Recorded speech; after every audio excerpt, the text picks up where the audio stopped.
Intermediate, Valley Springs Middle, Charles D. Owen High School, and North Buncombe High School also sent students to the honors course, but they were unable to be here tonight, so let's give them a round of applause.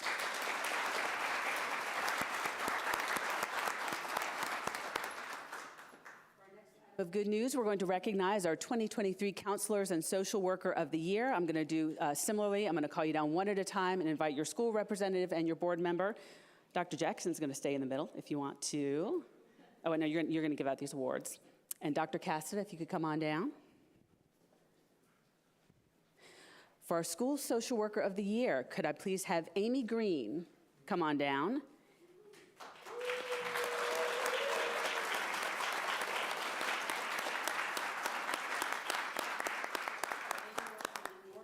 District, so that is Ms. Franklin, if you could come on to the middle.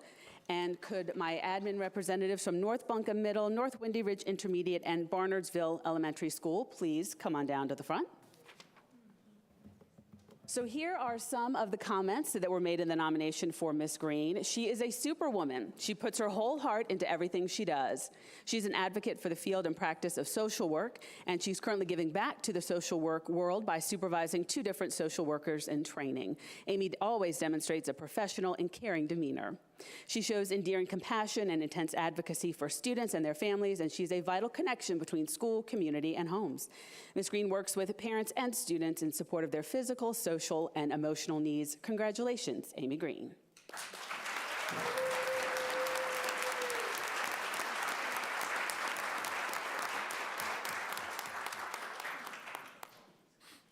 Next up, we'll recognize our Elementary Counselor of the Year, Laura Traylor. Could the admin representatives from Johnston Elementary come on down, along with the Irwin District Board member? Someone come. Laura is great with students and staff. Read her nomination. She supports students by helping them regulate and reset while strategizing how to increase self-regulation skills. Laura is always willing to consult and problem solve, lending her experience to the process while also fostering new ideas and approaches. She's responsive to students and staff's needs and ensures positive initiatives are implemented across school settings. She's collaborative, dependable, and student-centered. She understands the needs of students who've experienced trauma and works to build the capacity of others to implement restorative practices. Congratulations.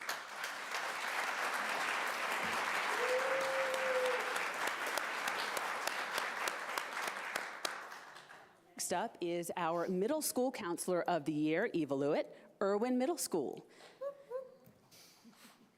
We have school admin, board member, Dr. Jackson. Here's what some of her nominees had to say. Ms. Lewitt actively seeks to build a positive school culture in our school and our community. She leads Welcome Warriors, a group of bilingual students who are trained to welcome students and their families in their native language, providing tours and assisting with the transition to EMS. She's instrumental in promoting the success and well-being of students, running SEL groups, individual behavior interventions, classroom guidance sessions, and individual counseling. Ms. Lewitt has a heart for students and a desire to grow in her profession in order to better serve our unique and diverse population. Congratulations.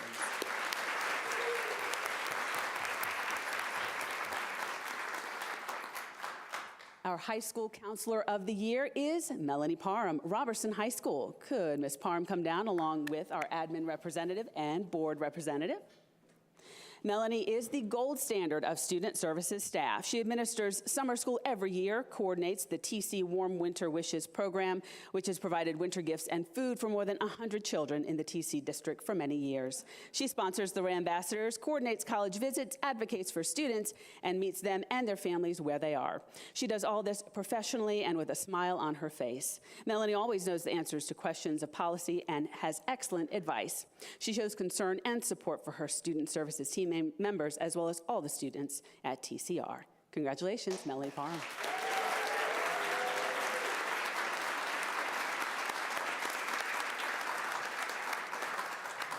And we're going to do David Ball next. And for our next good news item, we are going to welcome David Ball to the front. There we are. Come on down, Mr. Ball. Mr. Ball is our BCS athletic specialist, and he's held a number of roles in our school systems and earned a number of distinctions. Tonight, we will recognize his latest accolade. He's been inducted into the Roy Hobbs Hall of Fame. The Hall of Fame is established to recognize and honor individuals who've made outstanding contributions to the game of baseball through their involvement with baseball for at least 15 years. Nominees are vetted by the Hall of Fame Board of Trustees, and then those names are sent to past Hall of Fame members to be voted on as well, and then sent back to the Board of Trustees. Since 2013, only 95 individuals have been inducted into the Hall of Fame. Congratulations, David Ball.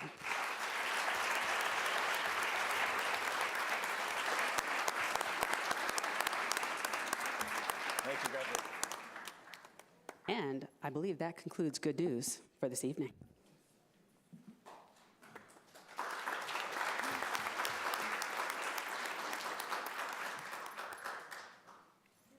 I get to introduce our curriculum feature for this evening. Board, you may stay seated, but if you want to move to the sides to see better. We're just going to stay here. Okay, great.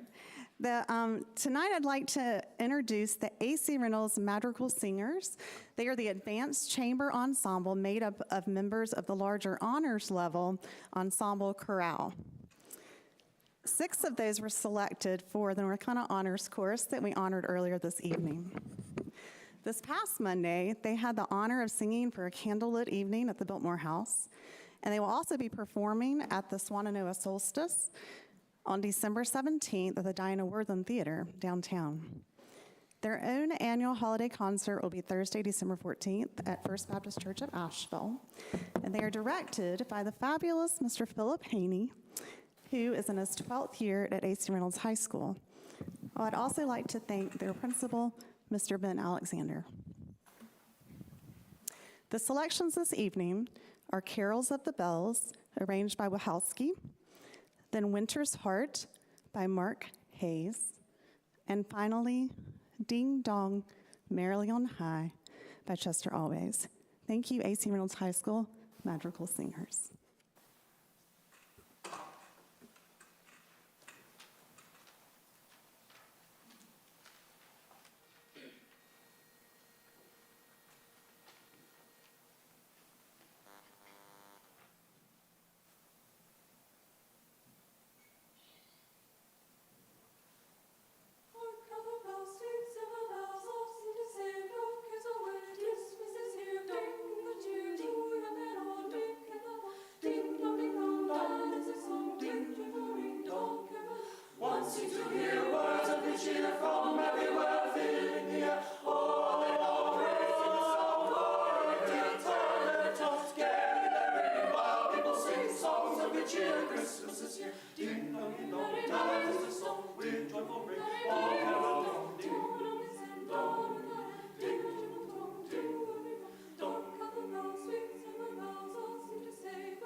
That was amazing.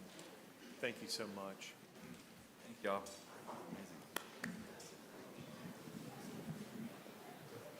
Thank you. That was great.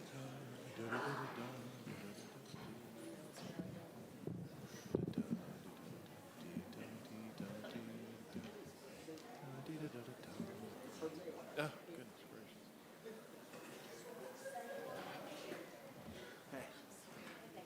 Thank you. Thank you.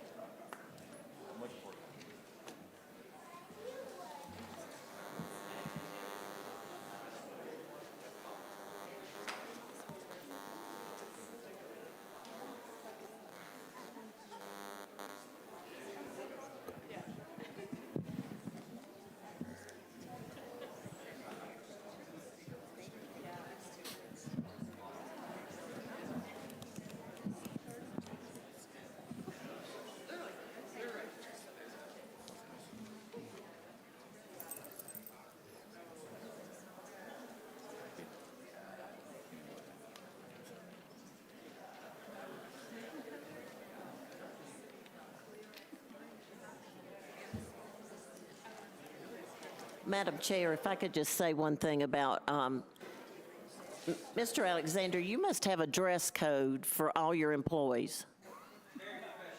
Green and gold. Everybody understood that. Obviously, people are proud of the green and gold, right?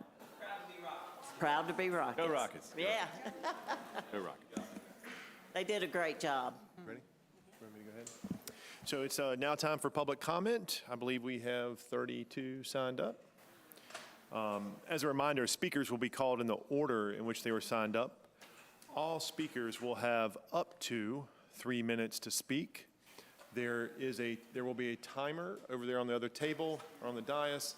When the light turns yellow, you've got 30 seconds left as well. So, and then when the light turns red, that means your 3 minutes is up. All speakers must adhere to the guidelines set forth in Board Policy 2310, public participation. Profane language, making threats, lewd language, or talking about confidential student or staff information is not allowed. We ask that you address the board as a whole, and please note that although the board members are listening and taking notes, generally the board does not respond directly to public comment. Thank you. All right. The first public speaker is Kay Olson. And just please let us know your name and when you get down here and what district you're coming from.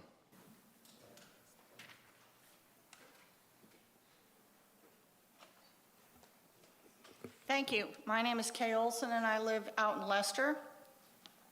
I'm asking all of you to implement SB 49, the Parents' Bill of Rights, according to the timeline that's been asked of you by the state.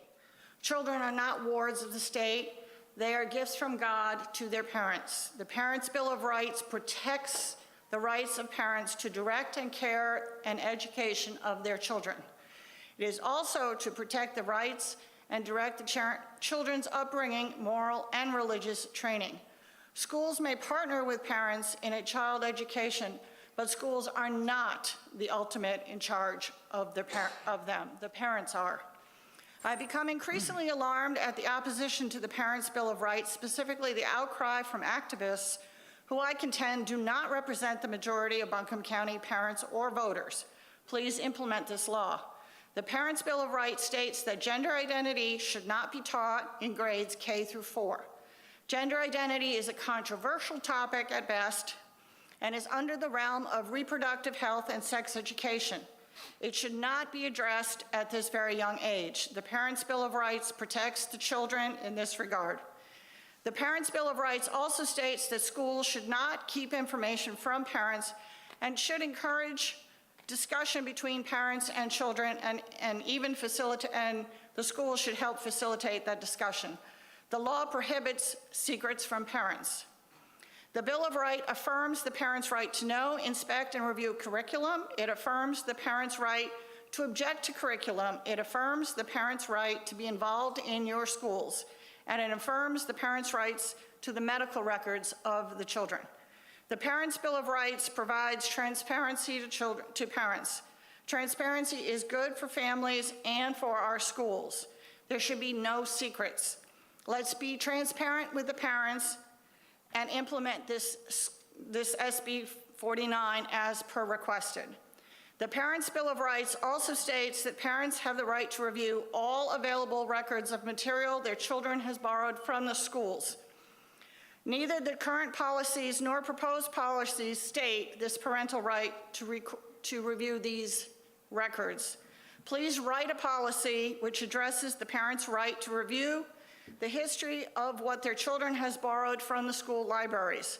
Within this policy, please implement a procedure where parents may be able to readily access the children's checkout history, whether it's through the Destiny catalog or through an automatic email notification. Please, let's be transparent with our parents and our schools. No secrets. And let's do it in a way not to burden the staff. Please stand in support of full implementation of the Parents' Bill of Rights. Thank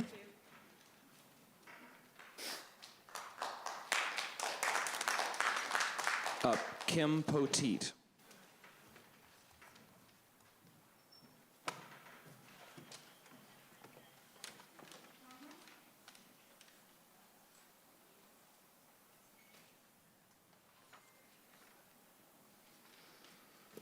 My name is Kim Poteet, and I live in the Inca District. Thank you for this opportunity. I'm asking you to revisit and change proposed policy 3210C. Policy 3210C states, occasional objections to some resources may be voiced by the public, despite the care taken in the selection process and despite the qualifications of persons selecting the resources. The proposed policy change includes a change to this wording. The proposed policy reads, occasional objections to some resources may be voiced by parents. This new wording alleviates the public in voicing objections. To promote transparency in our schools, the wording should remain as public. The public should have a voice in objections to resources. We are hearing from BCS parents that they are intimidated from speaking up and voicing objections, particularly at the high school level. Parents are worried about repercussions for their child, whether felt in the classroom by a changed dynamic, by a harsher grading, by a lowered GPA, in letters of recommendation, or in scholarship outcomes. Parents are afraid to speak. The public can stand in the gap to protect these families and voice their objections. These families should have their voices heard. The public can help these parents and voice their concerns on their behalf. The public can be their voice. We, the public, are the taxpayers who fund our schools, who pay for our teachers, who pay for classified staff, who fund our school libraries, who pay for all the resources. We, the public, are the grandparents, the aunts, the uncles, the pastors, the churches, the community at large. We, the public, should be able to stand in the gap for those families who don't have a voice because of the fear they have for their children in Buncombe County schools. Please table Policy 3210 for further discussion. Transparency to the public is good for Buncombe County schools. There should be no secrets. For this reason, please readdress this proposed policy and do not change the wording in Policy 3210, Section C, to parents, but keep the wording as public. Let's be transparent with Buncombe County schools, public. Let's allow all parents' voices to be heard. Please stand in support of allowing the public to voice the concerns of silenced parents. Thank you for hearing us.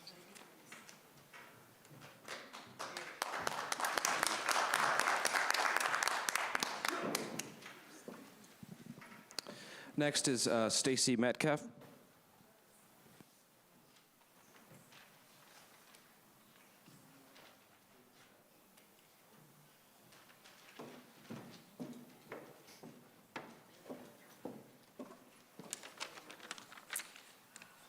Hi, my name is Stacy Metcalf. I live in the Robertson District, and thank you for this opportunity to share. I am asking you to table and readdress Policy 1310/4002.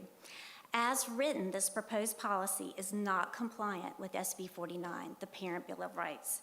The concerning policy reads as follows.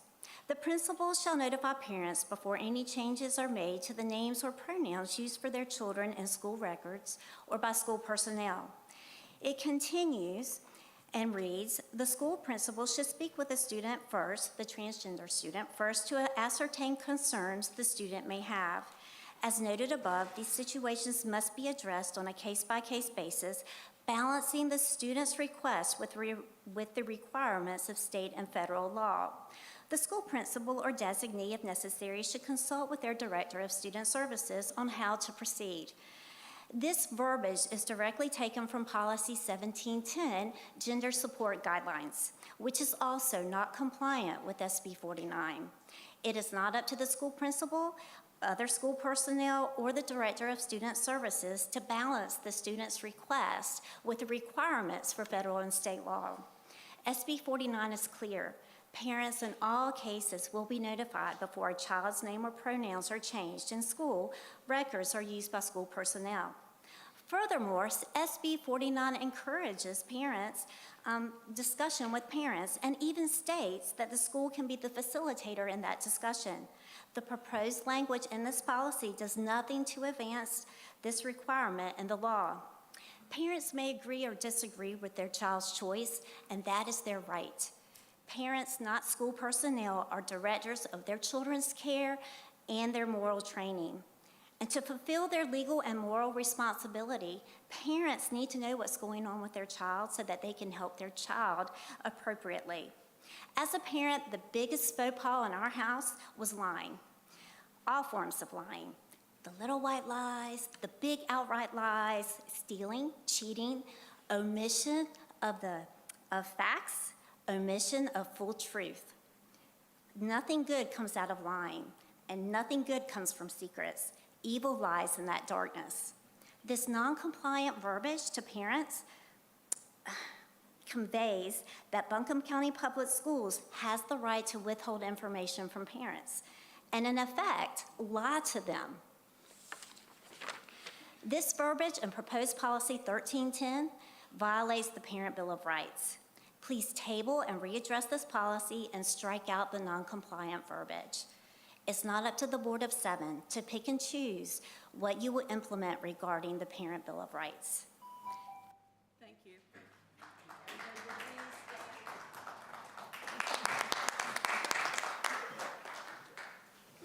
Carolyn Stewart.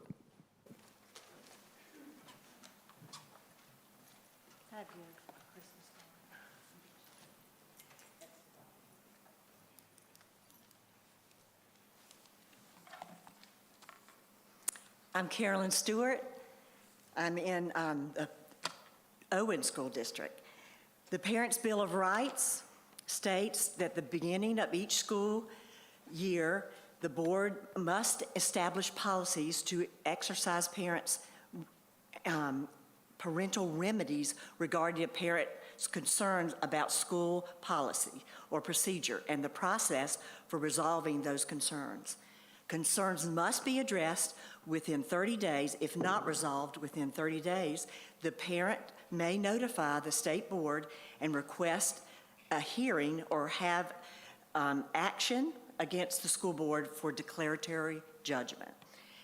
So the old policy said, 1740, that they could have a grievance process, but it does not comply with the new policy of SB 49, the Parents' Bill of Rights, to comply within 30 days. The policy also does not state that the parent has option to request a hearing. So this is what we would ask you to do. Please readdress Policy 1740 to comply with SB 49, the current policy for Bill of Rights for parents. And there's another one, the proposed policy 3210A. It states that parents may review all instructional materials, but it leaves out something that's very important. Because the Parents' Bill of Rights, which is currently in place, that we're asking you to comply with, school board, says that The parents have right to access and review all educational records as authorized by the Family Education Rights and Privacy Act. That's constitutionally the right. So the Family Education Rights and Privacy Act defines education records as documents that pertain to the student. That means tests and assessments that parents can review. So the proposed policy does not comply with SB 49, the current policy. So what we're asking you, school board, to please readdress and table proposed policy 3210. Let's be transparent with Buncombe County school parents. That's who pays you. That's why you're sitting here. With regard to all education records, including tests and assessments, please stand in support of the school board implementing SB 49, the Parents' Rights Bill. And this book is a great book. If you want to hear more about this, about teaching your children, it's by Stephen Covey's family that's teaching people all over how to be successful in business. Thank you.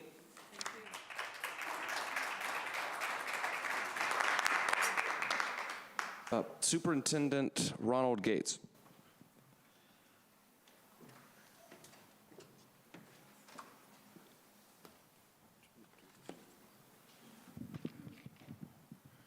I'm Superintendent Ronald Gates. I'm the senior pastor of Greater Works Church of God in Christ. Since 2022 of October, we have been appealing to the school boards, whether it's been this board or the Asheville City School Board, in regards to transparency and accountability. The Parents' Right Bill states that the governing body shall adopt procedures to include requirements that school personnel do both encourage the child to discuss issues relating to their child well-being with his or her parents and facilitate the issues with their children or spiritual leader. Regulation Code 1710-4020-7230 Gender Support Guideline does not comply with this law. It states that some cases of transgender students may want their parents to know about their transgender status. These situations must be addressed case by case based on and will require school balance the goals supporting the students with the requirement that parents be kept informed about their children. Our children are not the ward of the states. They are our children. We nurture them. We pay their bills and their health care. The children are the parents' directive of upbringing their health, their religious belief, their morals, and their training. It is not the school personnel to keep secrets from the parents, to inform the parents about what is actually taking place with their children. That any counseling should be approved before any type of ideology or indoctrination with our children. They should be informed. Any evil intention or secrecy is to bring harm to our children. That is deception. You know, the Bible says in Proverbs 6:16 and 17a is that these are the 6 things the Lord hates. 7 are detestable: a haughty eye and a lying tongue. Evil intention desires to destroy the fiber of any trust and accountability. There will be a continuously decrease of children being enrolled into the school system until you change your mind.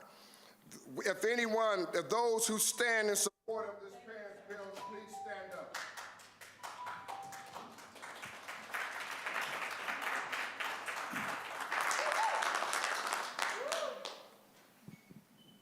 Bill Robinson.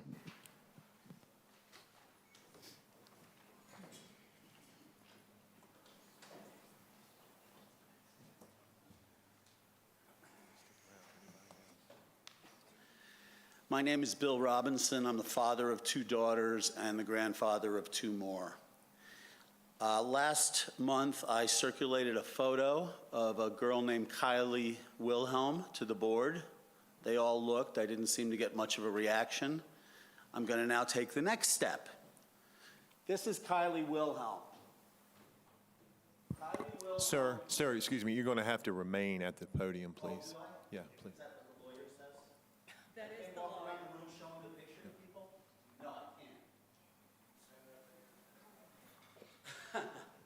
Okay, this is Kylie Wilhelm. I hope you can see her. She's a 13-year-old 7th grader at Charles D. Owen Middle School. I think that's your school. On May 12th, no, this is not personal information. I know her family.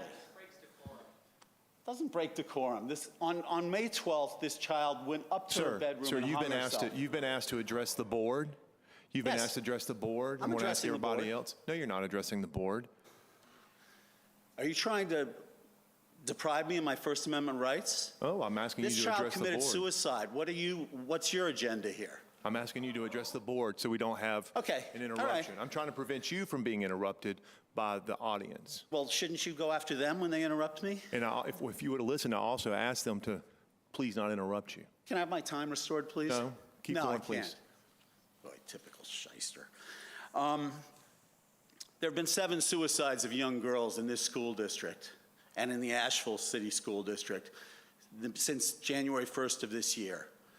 It is my contention that you were all either complicit or just silent about it. It's strange. I mean, this child, look at her. It doesn't matter. I don't want anybody committing suicide, but you've created a hostile environment in our public schools. And these 7 Christian conservative girls, next time I'll bring a picture of Sabine Bozeman from Reynolds. She was a 16-year-old who committed suicide in March. Nobody seems to much care. You don't talk about it. You don't have press conferences. You arrange half measures. You should all be ashamed of yourselves. I mean, how do you look at yourselves in the mirror? And I want to ask the superintendent, when you deposit your $20,000 check every month, what do? You do a little jig? You have a smile across your face? I mean, that's more than most people make in a year. That's double what people make on benefits. So I think you should all be ashamed of yourself. You should all resign in disgrace. And if any of you have a heart, you should definitely become whistleblowers and talk about what your colleagues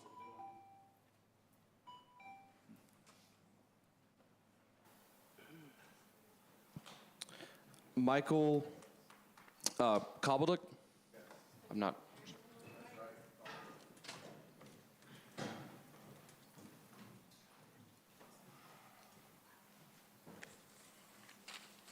My name is Michael Kobelduk. I'm a TCR Ram. I've traveled the world, spoken before thousands at a time, met with political leaders, actors, wealthy businessmen, and highly influential religious leaders.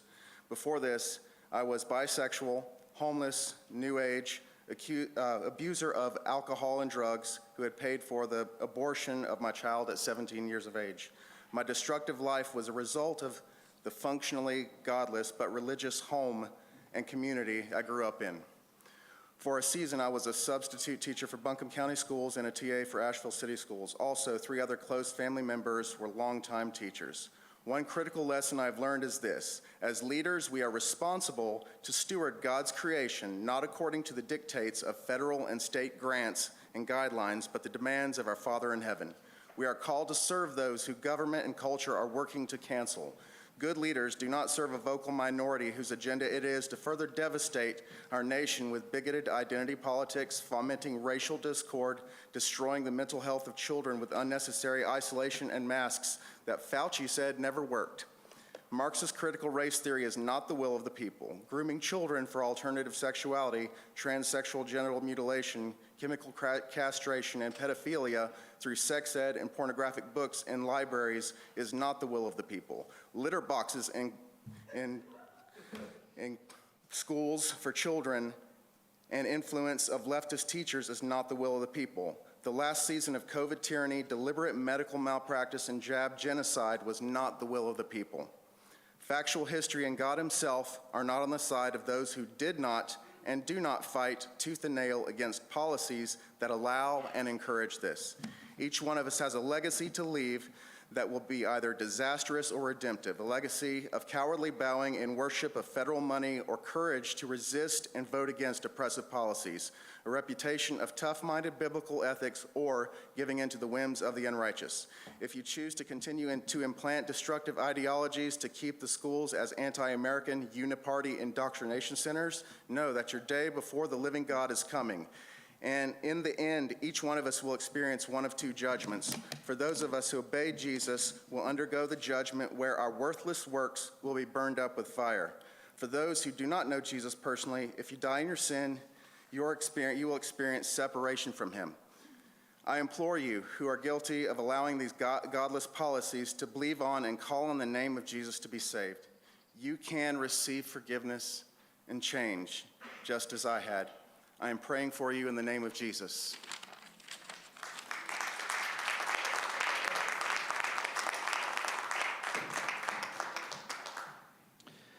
Jesse, is it Riles?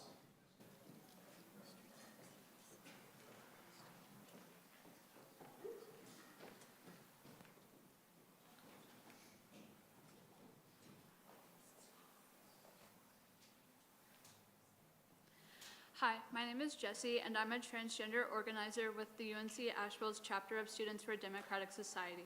I'm strongly against the implementation of Senate Bill 49. This bill would require school personnel to notify parents about changes a student makes to their name and pronouns, which would out transgender students. I'd like to give you a student perspective regarding the bill. When I was a sophomore in high school, my principal outed me as genderqueer to my parents. I believe that coming out is a deeply personal choice that someone should have the right to make. This choice was taken away from me. Coming out to my parents should have been a special and loving memory for me, but instead it was fearful and left me feeling betrayed. Although it was an extremely distressing experience for me, I'm lucky because my parents support me and the LGBT community. Many queer students do not live in a household that would support their gender identity. The Trevor Project's 2022 National Survey on LGBTQ youth mental health found that fewer than 1 in 3 transgender and non-binary youth found their home to be gender affirming. I worry about what will happen to the children who live in transphobic households if they're outed. I worry that they will be abused or that they'll be disowned and homeless. The same survey found that 45% of LGBT youth seriously considered attempting suicide in the past year. Queer youth already struggle with mental health issues due to homophobia and transphobia, and I strongly believe that this bill would cause their mental health to worsen because I have lived through these effects myself. Being outed to my parents significantly worsened my mental health, and so has watching homophobic and transphobic legislation be proposed and passed over the last few years. In a time when homophobia and transphobia is rising, an effort should be made to protect the trans community, especially trans youth. Implementing Senate Bill 49 will do the opposite of that. I believe that people should be able to be open about their gender identity with their teachers and fellow students without fearing their parents will find out. I strongly urge the Buncombe County School District to vote against the implementation of this bill. I would like to use the remainder of my time to take a moment of silence to remember the lives of transgender youth lost to transphobic violence and suicide.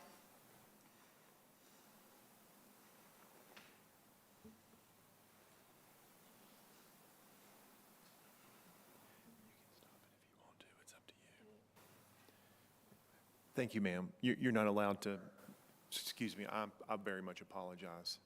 Thank you.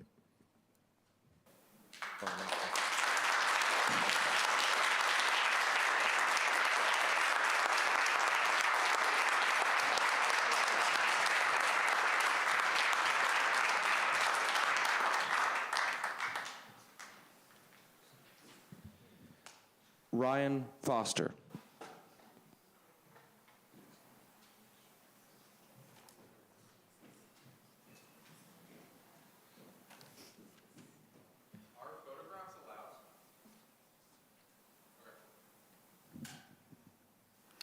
Hello.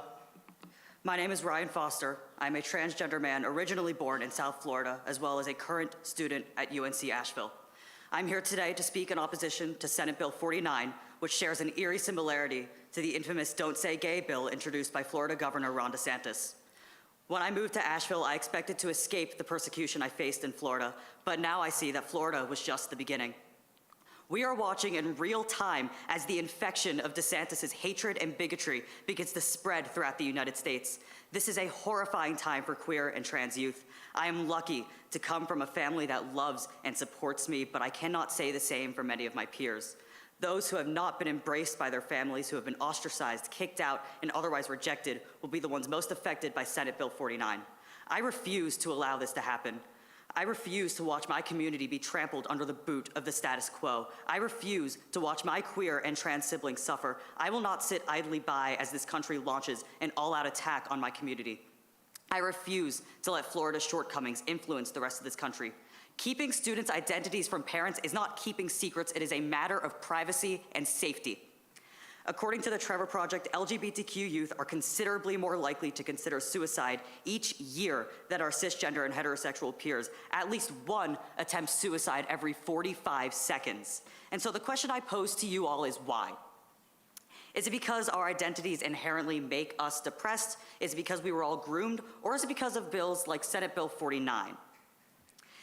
Like the bills being discussed today, which force us to hide who we are for fear of our parents finding out and kicking us out and abusing us. Bills which permit those around us to persecute us simply for existing. To those who vote yes today, who allow this persecution to happen, you have blood on your hands. You might be thinking, I'm not the one killing those kids. Well, in response, I ask, who forces their hand? Whose vote made them pick up the knife, the gun, the bottle of pills, or the noose? I don't think I need to answer that question. I think you already know. If you vote yes today, your hands are stained with the blood of children. I hope that today you all go home with a new perspective. And before you cast your vote today, I hope you think of me, barely 13, on the floor of a middle school bathroom stall with a razor blade in my hands. And acknowledge that you have the power to make sure that nobody ever has to go through that pain ever again. Thank you.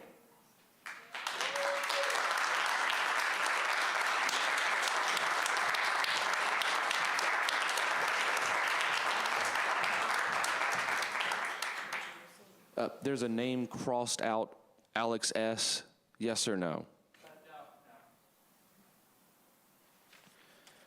Okay, Courtney Blossman.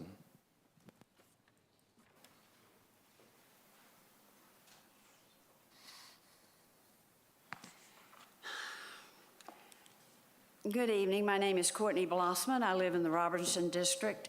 Thank you for spending your valuable time with the Buncombe County School Board.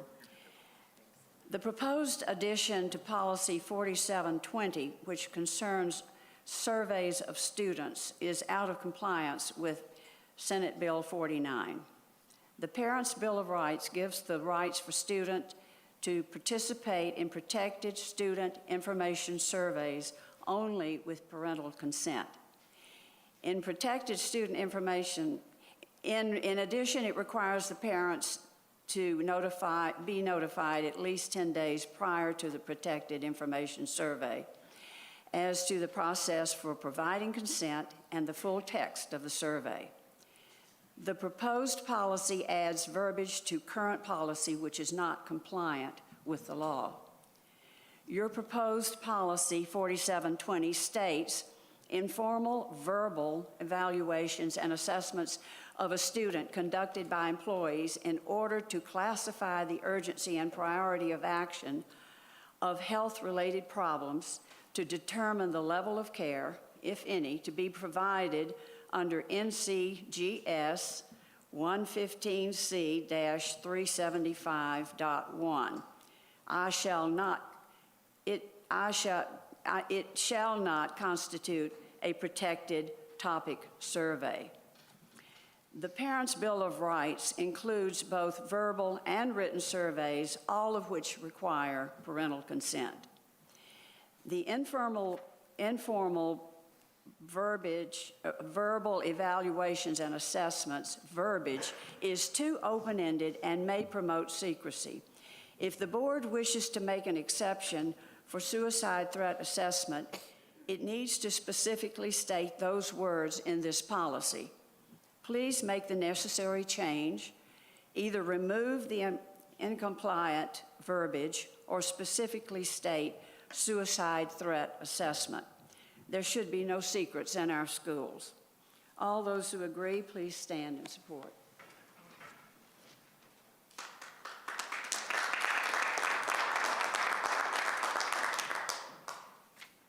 Linda Coball. My name is Linda Coball, and I live in Asheville. Good evening, and thank you for the opportunity to share and your sacrifice of time. I am asking you to fully implement Senate Bill 49, the Parents' Bill of Rights. Parents direct the education and care of their child. They also direct the upbringing, moral, and religious training of their child. In recent years, schools have overstepped boundaries because as more of a director of the children's education rather than a partner. Schools have also become too involved in the moral training of our children. State legislators have passed the Parents' Bill of Rights to protect our children and to protect the parents' God-given responsibility in their children's education.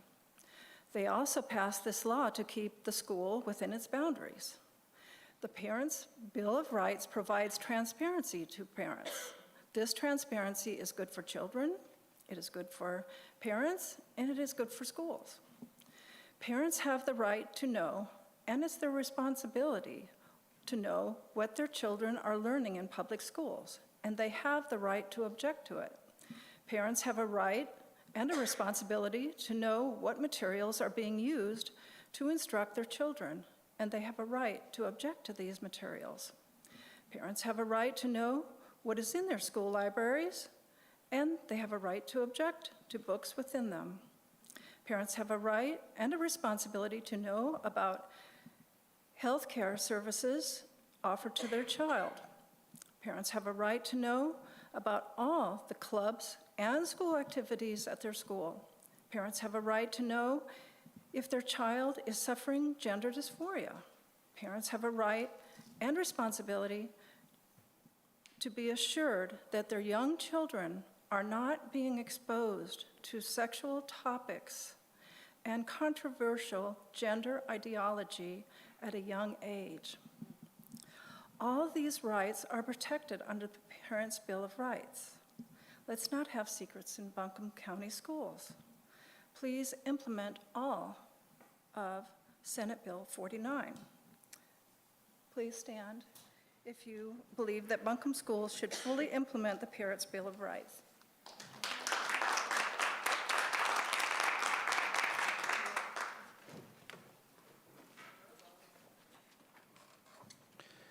Pamela Owenby.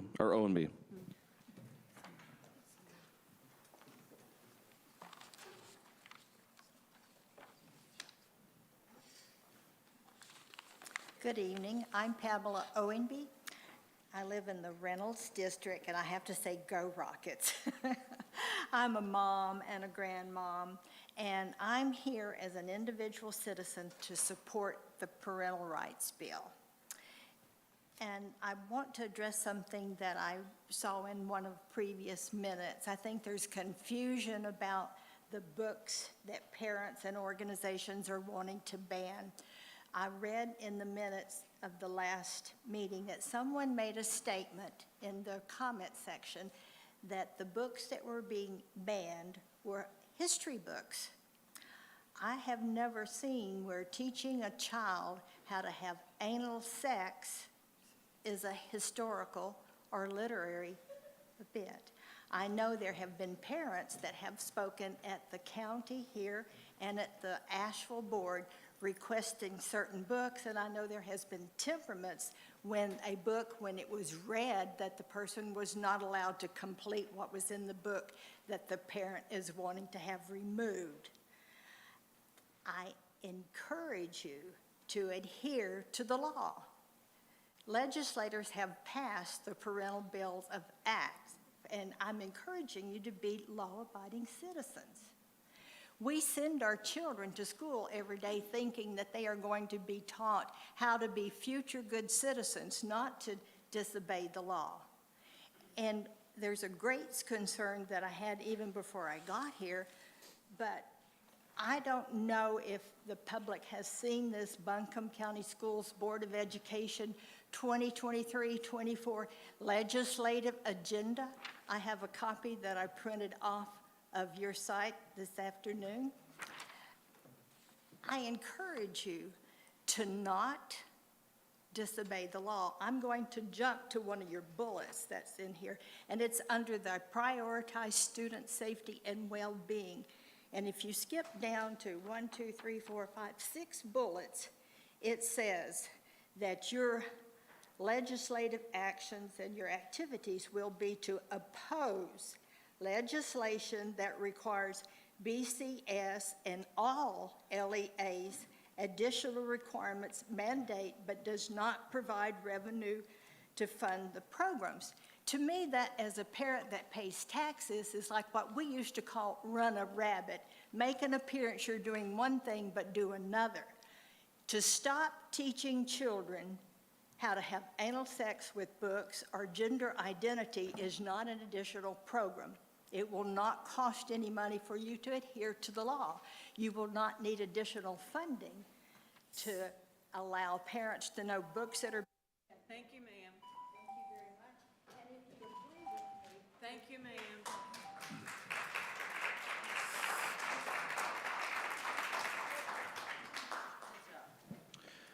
Michael Hall.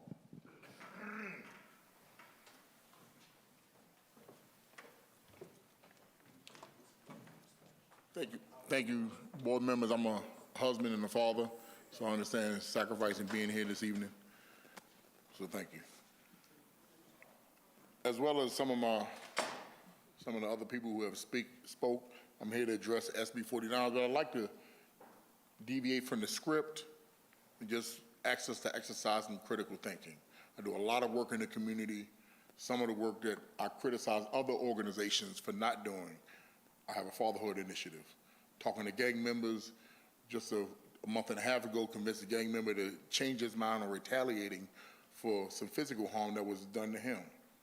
And I told him, and I asked him this, I said, so if you go retaliate and you're no longer here, who raises your children? SB 49, and I agreed to some point with the young individual and his emotional display because of this particular bill. But we live in a society where universal law says emotion does not merit truth. The truth is, if we support teachers not advising parents who are responsible to raise their children, and if they don't raise their children, they face legal ramifications. If we support that, then we have to turn around and make that equal all the way across the board. For instance, some of the young men that I talk to who are in these local neighborhood organizations, you're an officer, and I thank you for your service. Some of them abide by a model that they were born into what they were doing. Who are we to say they weren't? And if they come to school and tell their teacher, well, hey, I'm affiliated with this, that, and the third, then based on other lifestyles who say, no, don't tell my parents, well, don't tell the parent about this young person either, who sees fit to engage in a lifestyle that typically, statistically, takes another person's life. I have 4 daughters. For all the parents in there, here's the joke for this evening. 33-year-old, 32-year-old, 4-year-old, and 2-year-old. I want grandchildren. I can't make my daughters do anything. Now, I have 4 grandchildren already that's older than my current 2 daughters. But SB 49 says, hey, it doesn't say my child can't do, but school staff does not make the final decision. Advise me as a parent of what my child is deciding, whether it be their gender, their sexuality, their gang affiliation, whatever the case may be. Advise me first, because I'm responsible for raising my child in a healthy way, not in an oppressive way, not in a persecutive way, but in a healthy way. I ask you that you stand by this in a healthy way, in a balanced way, And you know why I say balance based off the narrative I just presented. If it's okay for the school not to call a parent about one lifestyle, then it's okay for the school not to call a parent about another one.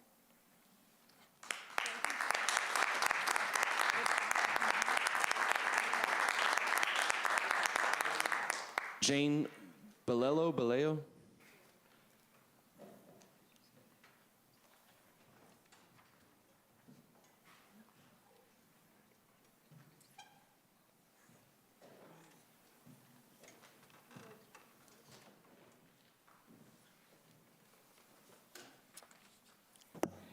Thank you.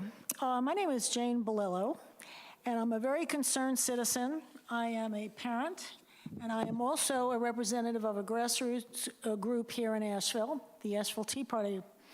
I am here because I'm very concerned about the Parents' Bill of Rights that states that a school must establish a process for parents to learn about the nature and purpose of clubs and activities offered at their child's school, including both curricular and extracurricular activities.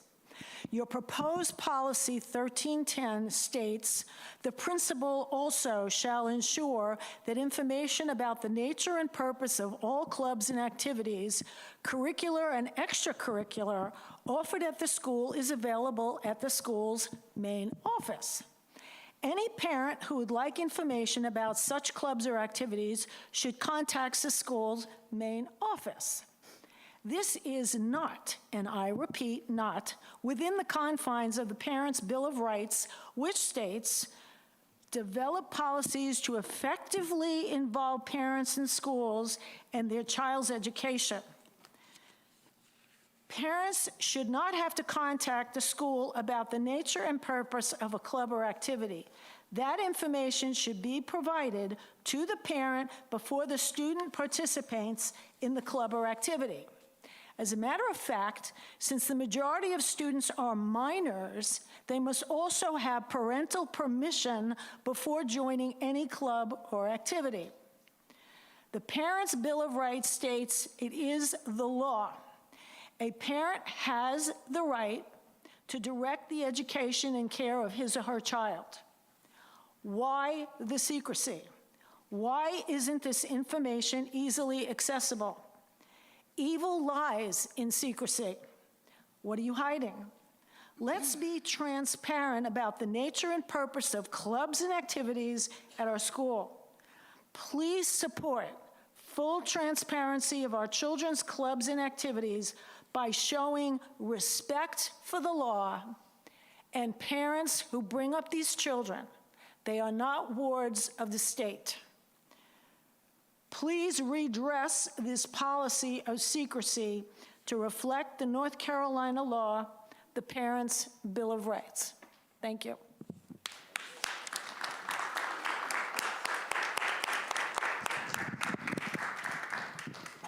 Tom, is it Brainy?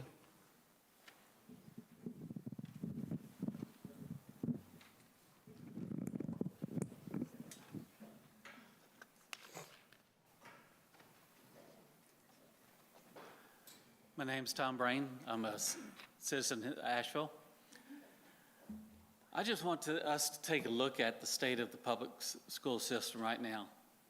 The very fact that we have to put a bill out there for the parents to have the right to know what's going on in their children's life tells me there's something wrong with the system.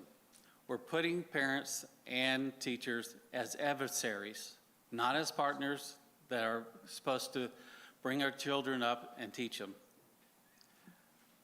We're putting lies between students, their parents. You're breaking a relationship. That's your relationship as school. You're lucky if you have them for a year. As parents, we have our children for the rest of our lives. Whether my parenting skills are up to the problems that I may face as a parent, that is not your decision to make. That is between me and my child, the parent and their children. The fact that we have to have a bill to make you do what we used to think was the right thing to do. I have 2 daughters that went through school, didn't have a problem. They were great. I had a great relationship with both the teachers, the parents, the school members, the principal. If I had my daughters back at a 5-year-old age once again, I would not send them to public school. I don't trust you.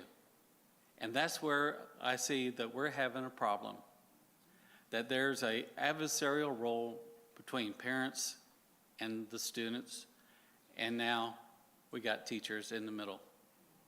Thank you.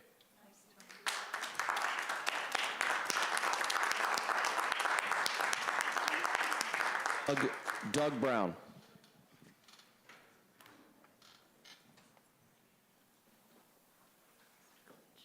My name is Doug Brown. I live in Asheville. Thank you, Chairman and board members. To the earlier speaker who's 13 with a razor blade in the bathroom, I'd like you to look ahead. When you're a parent and that's your child in the bathroom with a razor blade and no one can tell you anything about it and you don't get any word about it. That's what House Bill 49 is all about, so that parents know what their kids are doing in school. I'd like to know, though, what in Sam Hill is the issue to share a curriculum with your parents? The Parents' Bill of Rights states that parents have the right to assess and review their child's education records. It also requires schools to establish procedures for parents to learn about their child's course of study, as well as any supplemental instructional material. You've got a proposed policy, however, 1310, that states that any parent interested in learning more about their child's course of study or source of any supplemental instructional materials should contact the principal for more information. All right, let's think about that. I go home, we have dinner, my child's doing a homework assignment, I look at the book, and it's 7 o'clock at night, and I'm like, what is this? And I want to call the principal? How many principals pass out their home phone numbers to parents so they can call them at night? Okay, so I go to work the next day, and I've got to take time out of my day to call the principal and be on hold while the secretary tries to track him down? Why not have it a little more transparent? Why not put something on the webpage that says who to contact, how it'll be addressed, and how long it'll take to get it addressed? Contact Joe Doe, he'll take steps A, B, C, and he'll respond to you within 48 hours. That's transparency. You know, contacting the principal, who may or may not respond to the parent's request, is not a procedure. Just like if I were to sign a contract, I would have to sign it, and any contract is not valid unless it's signed and dated. By law, and this is what we're working with here, law, that a procedure is a process with deadlines. Calling a principal doesn't have any deadlines, and it doesn't really follow a procedure that adheres to law. Why not obey the law? What I'd like to know, school board members, is what is your pain point in following the law here? What is your concern with following HB 49? Maybe let us know, and as a community, we could come up with an answer. I'm the chairman of the Buncombe County Republican Party, and we're the party that solves problems. We'd love to help you. Come talk to us. We'll see if we can help you out. You know, it's just a question of why should there even be an issue to share curriculum with parents? I don't want to think there's any kind of secrecy going on here, but my request is that you create a parent-friendly procedure to comply with SB 49. Let's just be fully transparent with the parents regarding curriculum. There are no secrets. If you believe that there should be full transparency, please stand up and support. Thank you.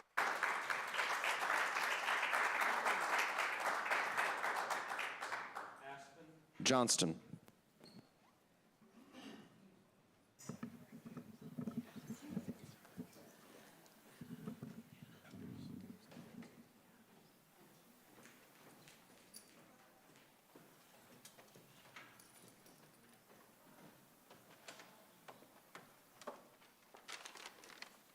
Good evening, and thank you for your time. My name is Aspen, and I am an educator in the Asheville area.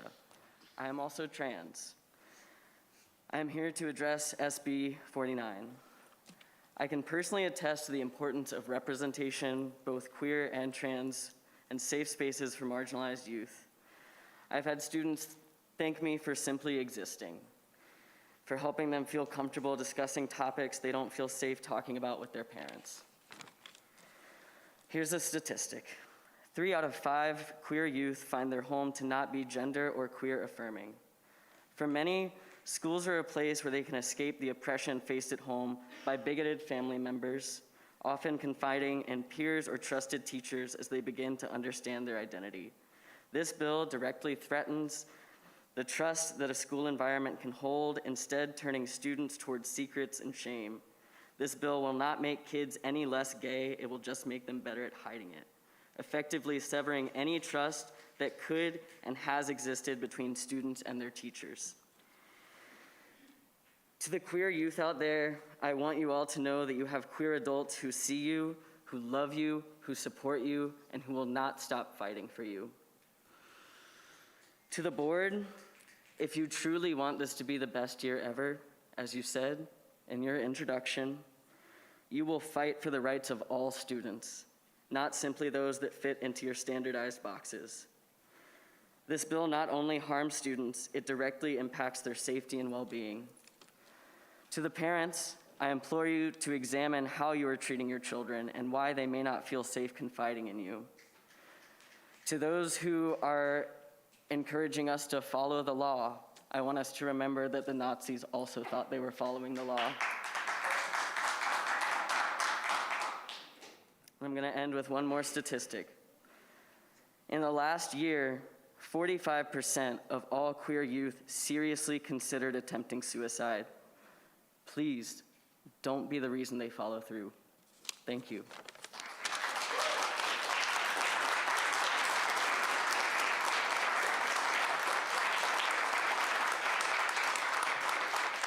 Adrian Para.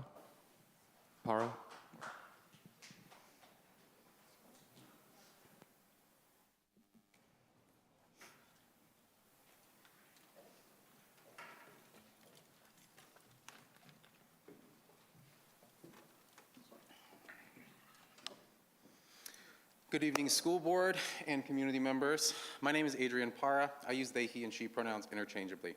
I serve as the executive director of Youth Outright, a queer and trans youth support and advocacy organization that serves Asheville and Buncombe County. SB 49 seeks to harm queer and trans young people through policy and cultural shame. While disguised as a parent's Bill of Rights, this legislation would stigmatize already marginalized youth. We know that just the introduction of these kinds of policies to the legislation has a negative impact on the health of our youth. The Trevor Project, which has been quoted several times today, polled and found 86% of transgender and non-binary youth said recent debates around anti-trans bills have negatively impacted their mental health. The censorship of LGBTQIA topics in schools is an erasure of identity and culture. LGBTQIA plus families have children, and those children go to school. Those children deserve to feel seen, respected, and celebrated. To prohibit the discussion of one's own family sets up a young person with the expectation of being othered, excluded, and unwelcome. The forced outing of a trans or queer young person puts that young person at heightened risk if their home is unsupportive or outright abusive. Right now, in North Carolina, only 41% of queer youth identify school as a safe space. Less than half. If y'all comply with SB 49, you will be affirming that and increasingly making Buncombe County schools less safe for LGBTQ youth. Cutting them off from potentially few life-saving supports that they have, whether that's an allied teacher, whether that's a student-led club. 46% of LGBTQ youth in North Carolina seriously considered suicide. And that increases to 53% for our transgender siblings.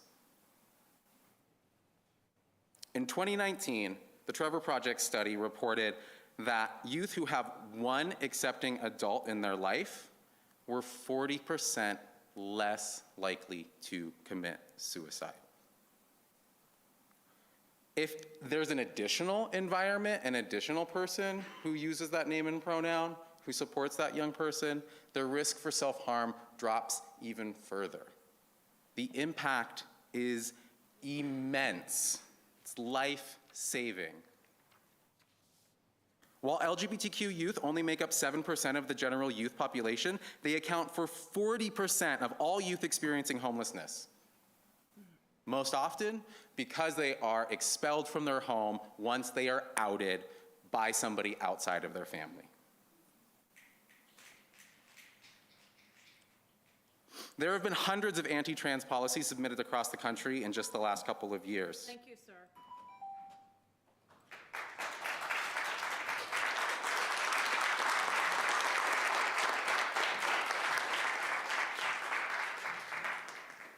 Brianna Hacker.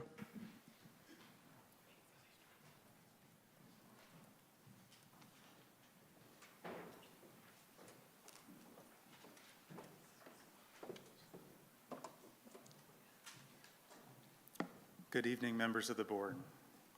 My name is Brianna Hacker. I am a transgender woman in the Irwin district. I think it's very interesting that we're meeting on December 7th, which is Pearl Harbor Day. Pearl Harbor Day is the day our country was attacked by a fascist government, and it began our involvement in a world war that could be characterized as a battle between freedom and fascism. Yet here we are, 82 years later. Our forefathers would be ashamed. They'd be ashamed to know that we are turning our teachers into spies. They'd be ashamed to know that we're working towards banning books and censoring curriculum. They'd be ashamed that we're fighting yet another battle towards freedom and acceptance and away from hatred and rejection. Yet here we are. I have a non-binary child in the Buncombe County School District. They deserve the exact same rights, care, and privacy that every other child in this school district deserves. They do not need to be informed on. They need to have the same safe space at school as every other child. My child came out to me when they were ready.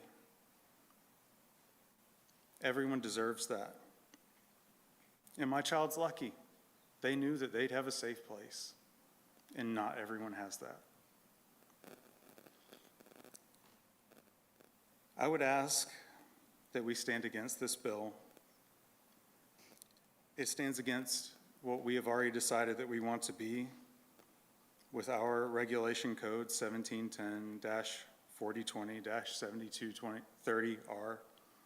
It stands against Title IX rights as defined by the Department of Education, who is referencing the Supreme Court case Bostock versus Clayton County. And for my final 50 seconds, I will read from our own gender policy guidelines.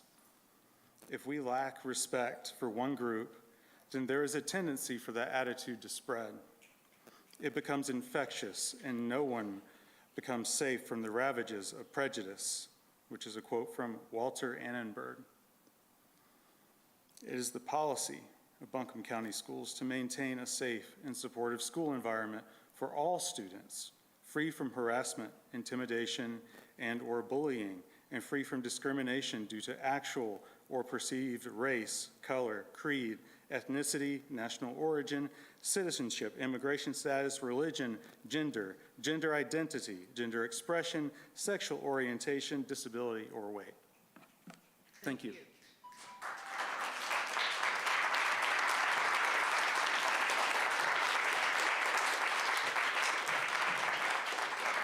Sarah Hacker. I'm sorry, Tim, I couldn't hear you. Sarah Hacker.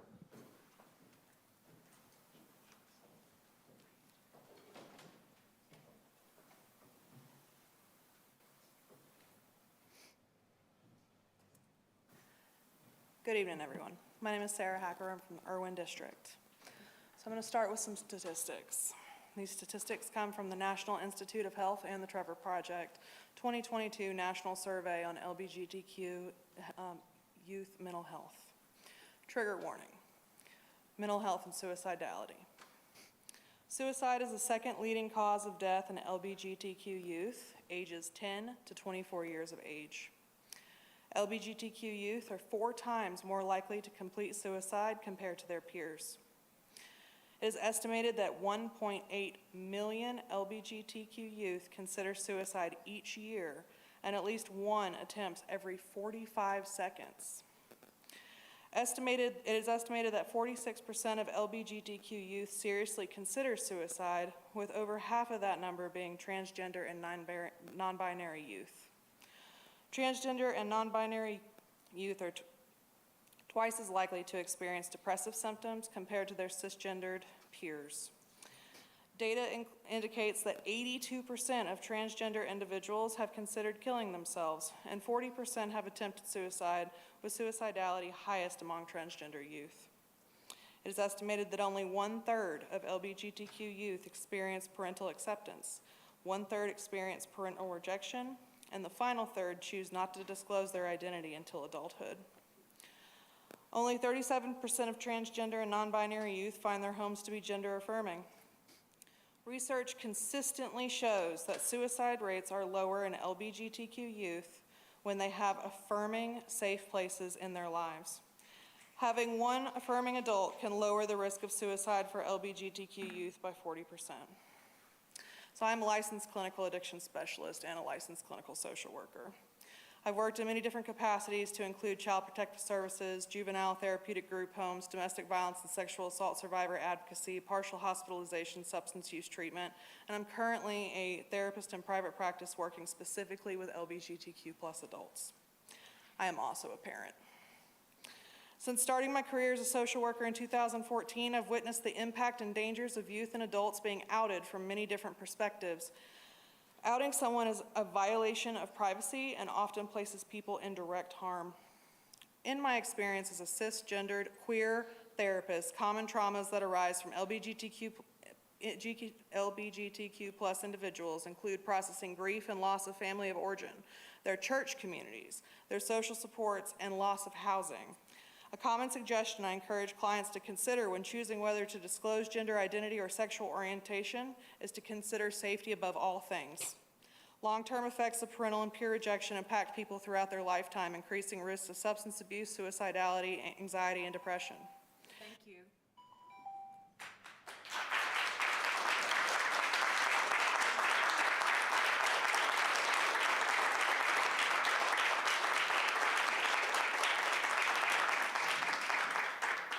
Ash Timmons.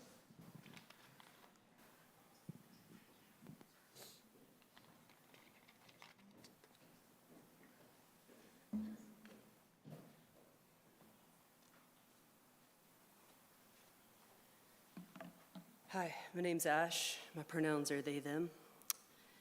And I public speak a lot, but I'm really nervous in this regard because it impacts me and my family. I'm here tonight as a PFLAG board member and community leader in creating positive change for all. PFLAG supports parents in their journey of understanding what their LGBTQ+ children are going through, and we support LGBTQ+ youth. Most importantly, in this case, I'm a transgender, non-binary parent to two sweet children in the Inca district. My kids already don't feel comfortable talking about how our family is different in school, but rather I constantly hear how some kids bully each other and them. Anything that is perceived as different is ridiculed, so much as a haircut, and we are seeing the results of bullying even more with this bill. Just a quick note, my kids also don't feel comfortable using the anonymous bullying tool because kids know. Kids know who's telling when they're telling. However, I know there are also a high number of wonderfully accepting students who will defend their LGBTQ+ peers and reject the implementation of this bill. They will not stand for it. Marginalized communities continue to be erased from history, and misinformation about our communities instead spreads like wildfire, especially in the age of internet and social media. We must teach our children and adults the inclusivity of all. Quite honestly, we also have to teach people again as adults what it means to love your neighbor. Furthermore, mandatory reporting endangers LGBTQ+ youth, as we have heard tonight. I have seen story after story of parents kicking children out into the street or taking actions that were detrimental to that child's well-being as a result of learning that their child was LGBTQ+. This happened just recently right before the Code Purple weather we had. Luckily, they were able to find a home for that youth. Children have rights too. When you comply with SB 49, you break Title IX federal rights that children have. I ask that you reject this bill, but at the very least, file a Title IX complaint. Please do not take away the only safe space some of the students have outside of their home. Be on the right side of this pivotal moment in history. Children should have a say. We should be teaching them to think critically, and forced control will only damage a child. Thank you.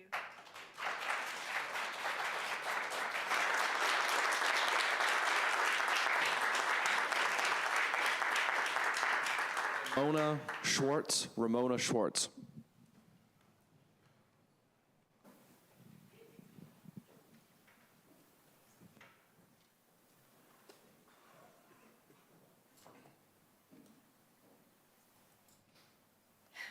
Hi, my name is Ramona, and I am AC Reynolds District. I am the proud mother of 2 teenagers. My youngest transitioned to a boy when he was 6 years old. I will be forever grateful for the elementary school that provided a warm, welcome, and secure place for him to land. Had he not had a supportive home environment, thank goodness there was somewhere where he could feel safe and loved for who he was. I am also a nurse, and I worked many years in an inpatient psych hospital. I worked on an adolescent unit, and the number of children that were admitted due to suicidal ideation and suicide attempts directly related to not being supported at home and not feeling safe was absolutely horrifying. In a perfect world, every home would be a place where every child feels loved for who they are, but we all know that that is just not the case. And I do think it's really important that schools are allowed to be a place where a kid can find an ally in a teacher or in other students. I think it's really important that we give them some other place to go where they have some control. I also have a 19-year-old who is queer non-binary. They wrote an article for Youth Outright. Reagan said, "It is imperative that in times like these, we rely on our community, both immediate and beyond. Our identity should not be under attack, and fear of expressing ourselves as we are should not be a crime. However, our community has been fighting these battles for centuries, and we will not stop here. If you are in a place to shout, fight, make art, love loud, and create ripples in this movement much greater than any of us could carry on our own. There is a vibrant, radiant, and powerful community behind every queer and trans youth that exists. If you are not queer or trans, this is your time to be an ally. Help us, help our youth, help our elders, and everyone in between. Don't step on our feet, lift us up instead. Our lifeboat will not sink today, tomorrow, or ever." Thank you guys so much for your time. I really appreciate it.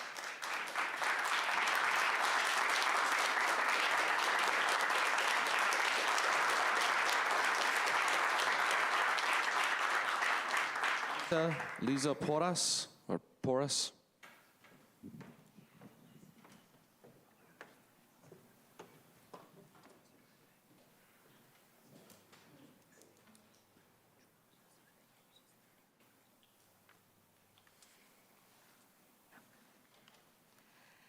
Hello there, school board members and company. I am Liza Porras, a senior at Nesbitt Discovery Academy, and I'm here to talk about the Parents' Bill of Rights and the Green New Deal for Schools campaign. Firstly, on behalf of the queer people in Buncombe County Schools, I ask that you allow students to keep their rights. Without protections, queer people will be subjected to— Excuse me. Do you mind just speaking up or pulling the mic a little bit closer so we can hear totally you? got you. Thank you. I apologize. Liza Porras. Without protections, queer people will be subjected to unwanted exposure and attention. Such attention could result in discrimination, especially from family and guardians. With the hate already in the world, allowing people to keep themselves protected from harm is paramount. If kids are forcefully outed, there will be consequences. Some kids will be mistreated and forced out of their homes if certain people are made aware of their unconventional situation. Kids will suffer. Some kids will further spiral into self-harm and suicide. This worries me. I don't want to open my door one day to a friend begging for a place to stay. I don't want to wake up one day and hear that my friend committed suicide. SB 49 shouldn't be incorporated into our school's infrastructure due to the grand impacts on student health. Conversely, there should be more resources, like schools with supportive staff, to help kids who are struggling. Self-expression and exploration should be championed, especially in schools, due to their role as safe spaces for people with difficult living situations. So please, just think about the kids who are directly impacted by this. Their lives matter too. Pivoting just a tad, I would also like to talk about changing the current budget plan to include funding for renewable energy projects to make schools more sustainable and resilient. The climate crisis is getting much worse. Energy consumption puts stress on this issue.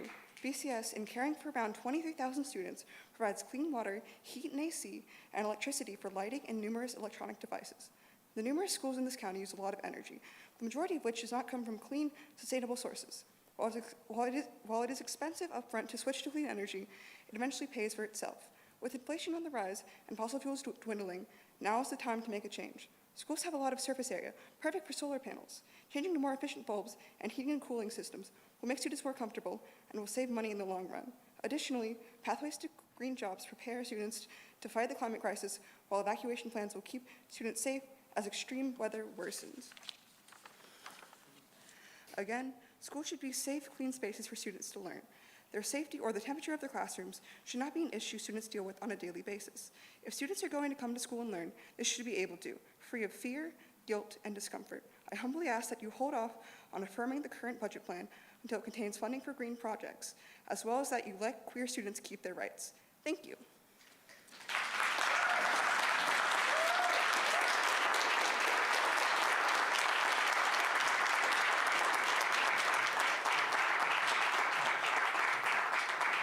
Talia Wilson.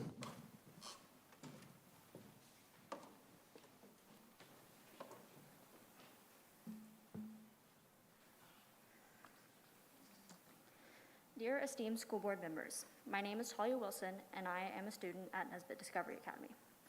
I would like to speak about the impacts of SB 49 and the ways Buncombe County schools can prepare for the climate crisis, especially through the proposed annual budget. Firstly, I would like to let the words from a friend of ours who is unable to speak their mind freely due to their attempt to hide their identity speak about SB 49.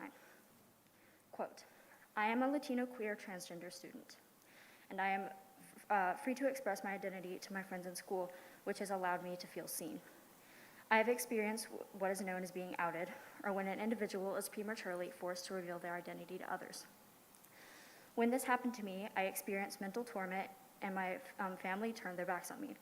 I suffered mentally for years, and my grades began to fail. I stopped attending classes, and I stopped talking with my friends. Being forced to come out can be dangerous to students. Students may face mental deterioration, mental or physical abuse, and rejection. This can lead to a failure of grades and less attention to education.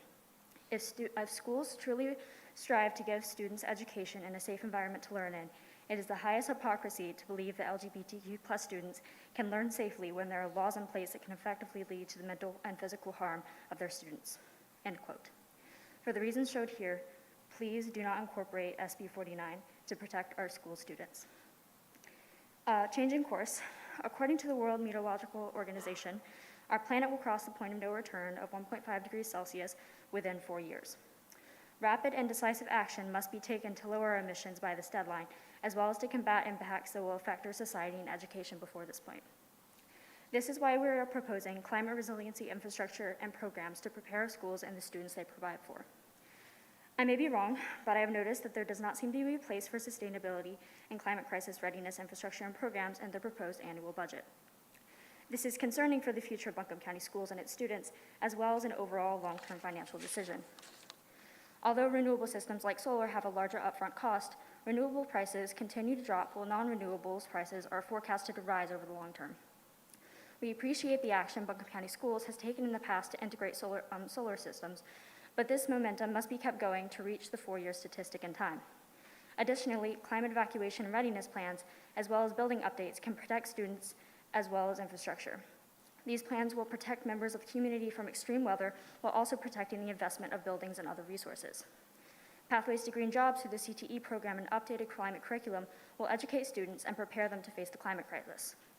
Along with this, Pathways to Green Jobs can build and retain new jobs in our area, furthering our community.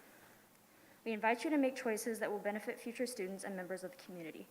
The choices you make today will impact the long-term health and longevity of our planet and education. The time to act is now, and we call on you to do something by holding back on affirming this year's annual budget. And Thank you.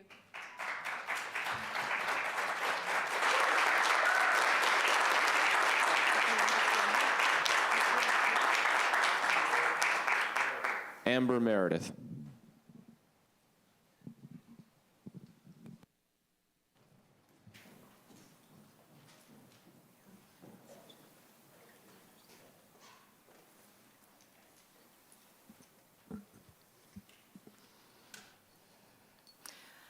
Ambewashte Haumi Chanji, Amber Meredith. Means beautiful. Hello, my name is Amber Meredith. I am of Ashkenazi Jewish and Assiniboine heritage, along with other colonized bloodlines. I am here today as a parent and as a citizen to stand against implementation, or rather, further implementation of SB 49. Friends of mine, other parents, and other students have already began to report to me that their schools are denying them access to children's books from their school library. Their parents have to sign off and approve on checking out a book prior to them reading. Denying an education to our child goes against everything that the school board is supposed to be for. We voted for you. You are supposed to fight for us, fight for our children. You're supposed to push against the state and their wishes to help support us and our children.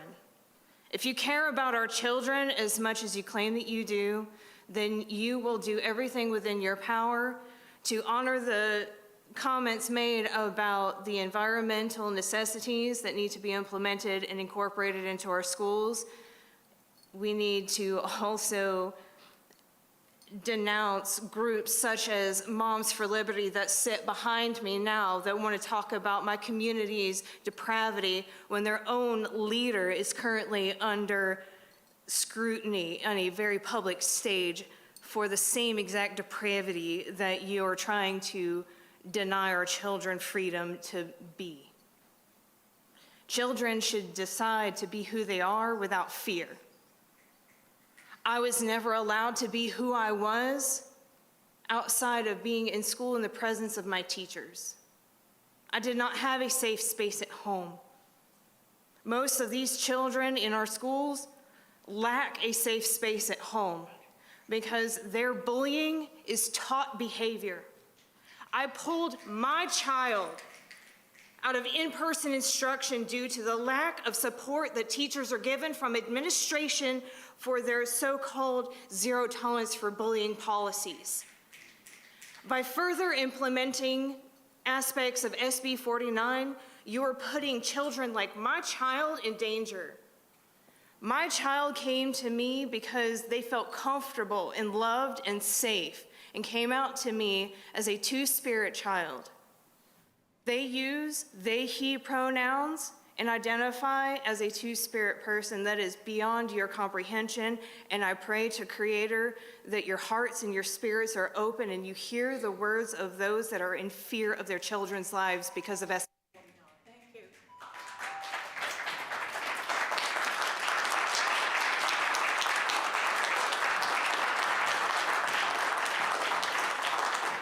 Lauren Robertson. Lauren Robertson.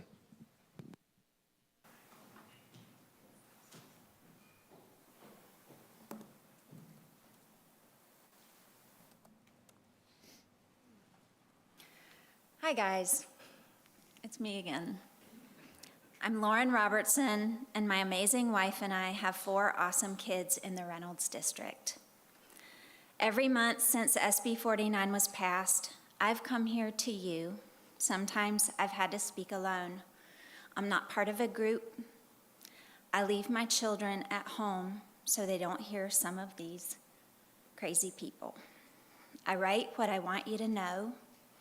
I rehearse what I've written so I don't stumble. I usually cry on the way here and always on the way home. I'm an introvert. Speaking in public is excruciating for me, but I'm here. I keep showing up because unlike those causing this discrimination, I actually know what it feels like to be a young LGBTQ person. I know how hard it can be. I know how difficult some of their home lives are because of it. I know how school can be the very safest place that some of these kids have. I also know how much hope and love and peace they can have by just being themselves.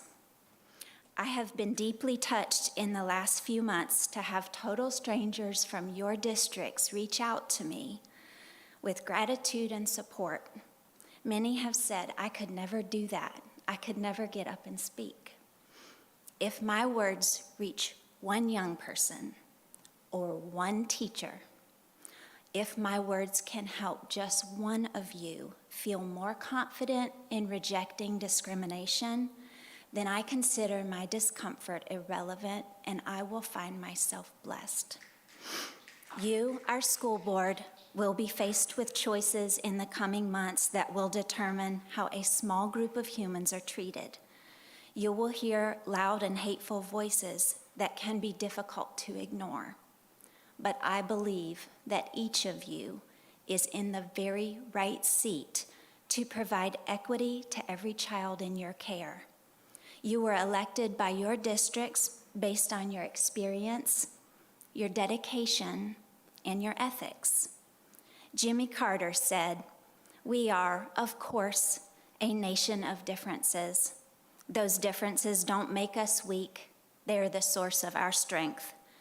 So when you have hard decisions to make for our kids, please remember my quiet voice. Please stand up for our differences, and thank you all. Thank you.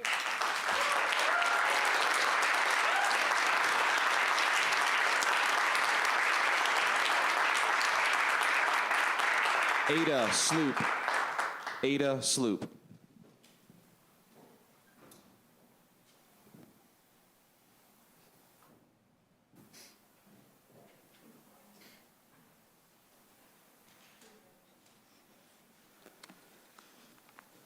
Good evening. My name is Ada Sloop. I live in the Reynolds District, but today I'm actually here representing the Land of Sky Regional Council. I am the coordinator for an exciting new grant from the NC Department of Transportation that I would like to introduce. Safe Routes to School is a program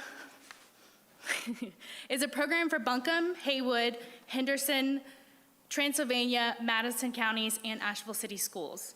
The goal of the program is to shift community behavior, attitudes, and social norms through education, encouragement, enforcement, and evaluation strategies to increase the safety and convenience for children to walk or bike to school. The Land of Sky Regional Council will be doing a 2-year pilot of this program with the hope of expansion. I want to encourage anyone with the Buncombe County School System to reach out if you would like to partner or assist or give feedback on this project. My email is ada@landofsky.org, and that is ada@landofsky.org. Feel free to reach out for any questions, ideas, or comments. Thank you for your time.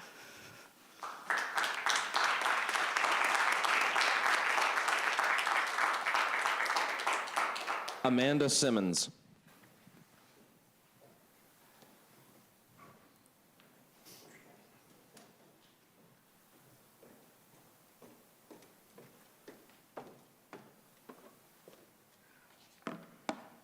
Thank you all for being here. My name is Amanda Simons. I live in Asheville. Go Rams. My pronouns are they or she. I grew up in an unsafe home, and my teachers were the safety for me as a young person. I'm a board member of PFLAG, and I'm an educator of 10 years. I work in a program that teaches students in each of your districts.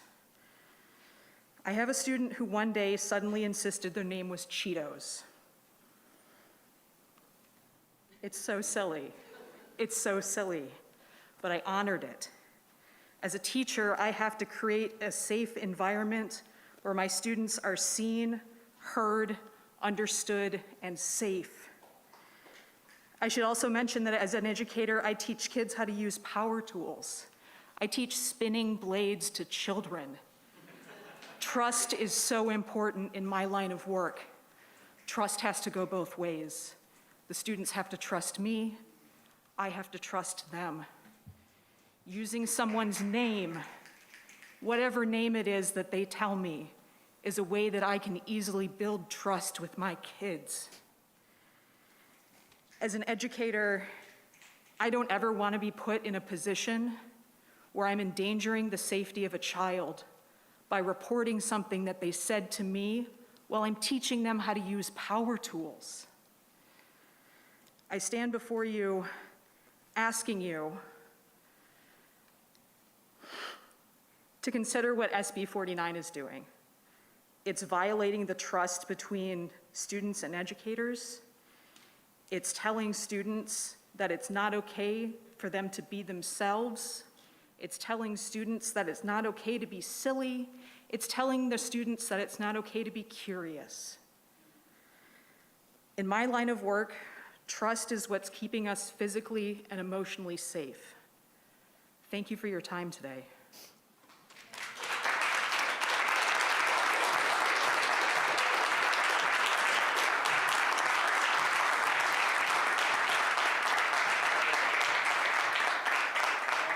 White, Craig White.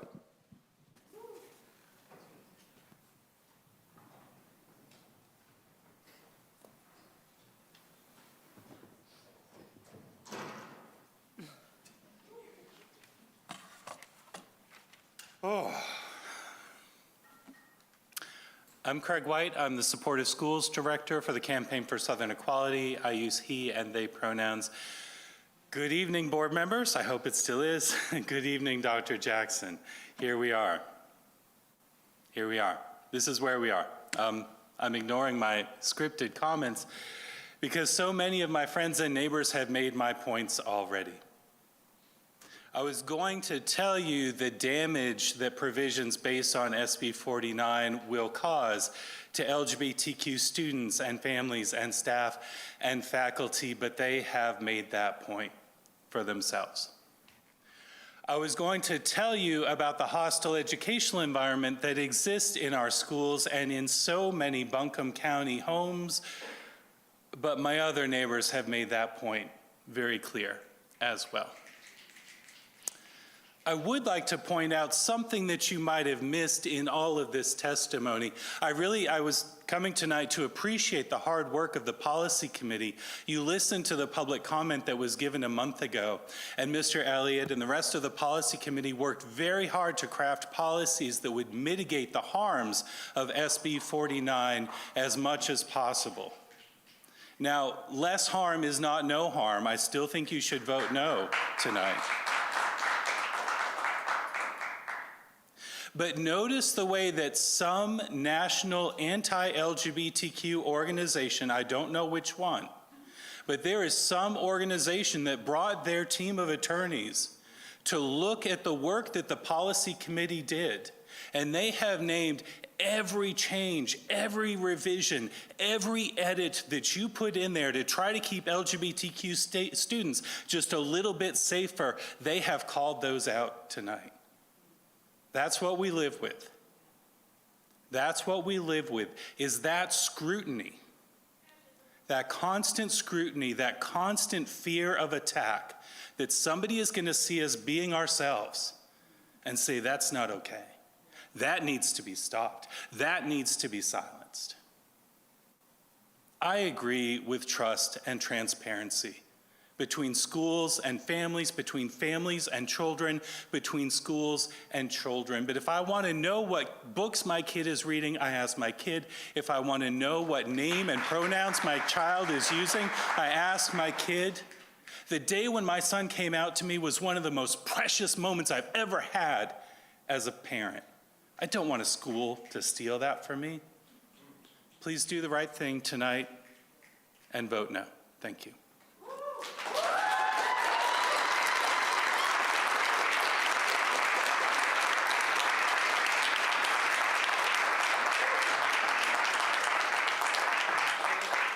Kenneth H. Starts with an H.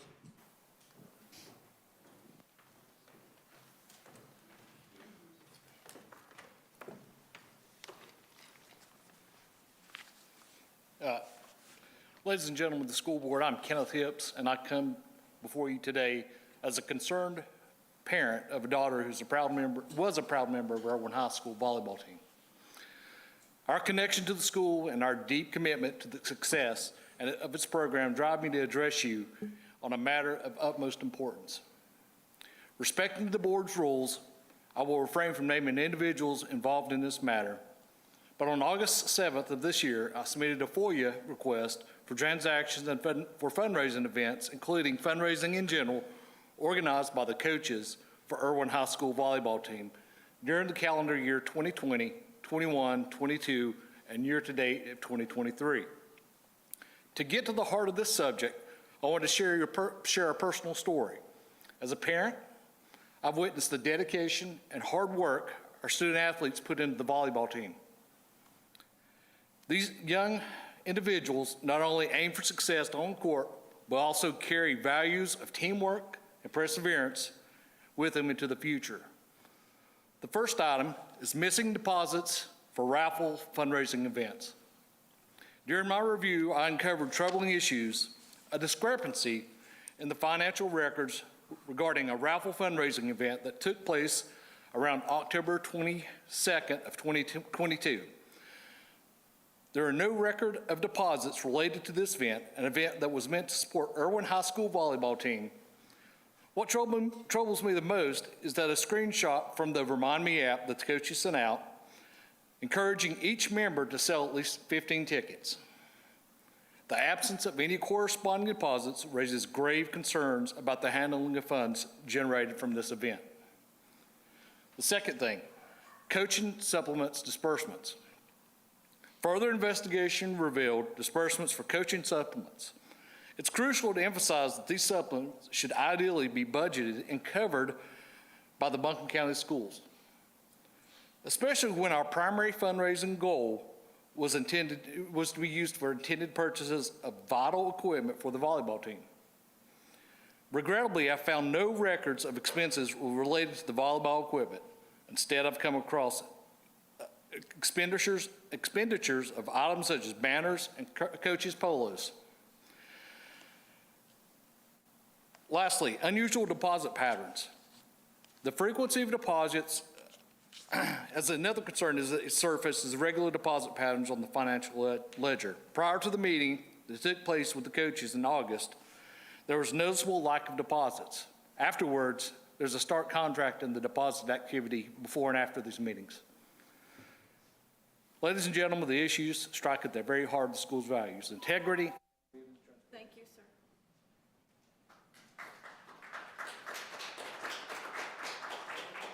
Joni C. Jone.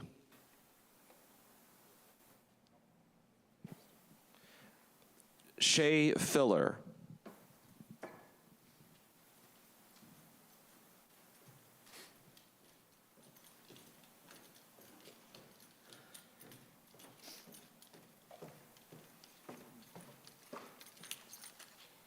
Good evening, board members. My name is Shay Filler, and I am a mental health clinician on the inpatient unit at Sweeten Creek Mental Health and Wellness Center, which was formerly known as Copestone, if y'all have heard of that. I work with the children and teens of Buncombe County. I am highly attuned to there being a large LGBTQIA+ population in the area. Part of my job is to create safety plans with the children and families of this county. When we create safety plans, we have a portion of support system where the child writes down supportive people in their life that they can go to if they are in harm's way. Unfortunately, a lot of times, parents are not in that block. They do not feel safe to go to their parents. I love to say that teachers are on that list a lot of times. I fear that with SB 49, they will no longer be on there. Being affirming and supportive to these children and families is suicide prevention. The SB 49 bill makes it difficult to provide the level of support in schools that is needed to decrease the number of suicide attempts and rates in Buncombe County. I fear for the mental health and well-being of these children with this bill being passed. Buncombe County City Schools has done a really incredible job of preparing students for their tomorrow, and I really want these children to have a tomorrow. With SB 49, I fear that they may not. Please help us keep these children and families safe. They matter, they really do. Thank you. Thank you.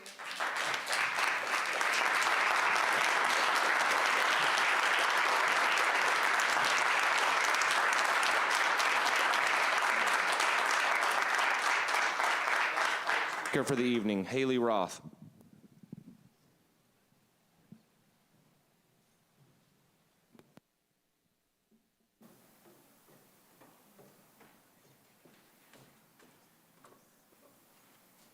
Hi, my name is Haley, and I use she, her pronouns. I would just like to say that if, when I was a kid, the education of gender identity was more accessible, I would have been much better off in the classroom and found it easier to interact with the other students. I wouldn't have been scorned by teachers and other kids if they only knew more about the healthy diversity of the people in the world around us.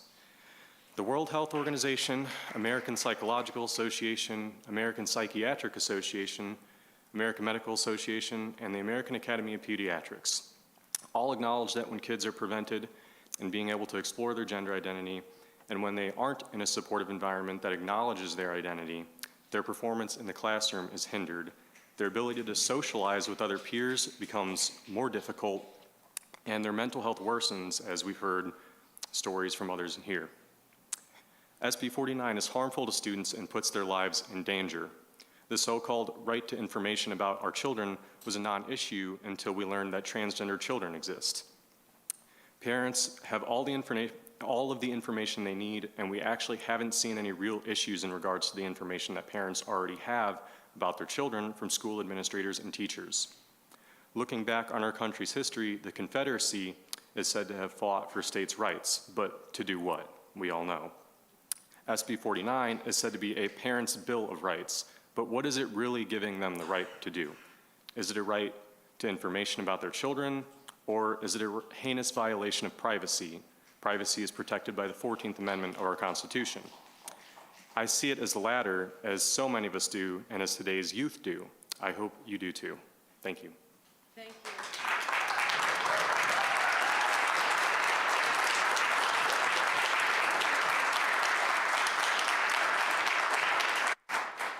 Madam Chair, that concludes public comment.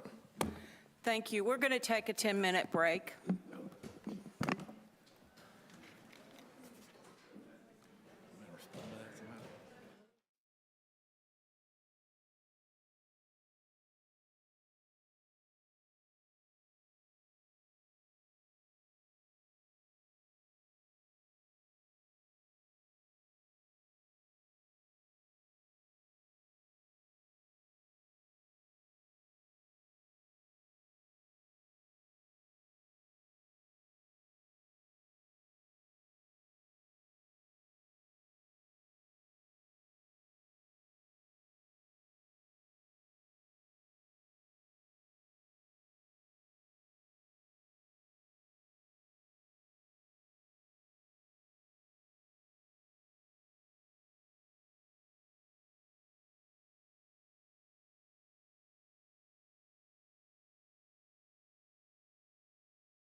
Thank you. At this time, we're on the action agenda. The first item on the agenda is the 23-24 budget adoption. Does any board member have a question? I have a couple. I'm trying to pull up.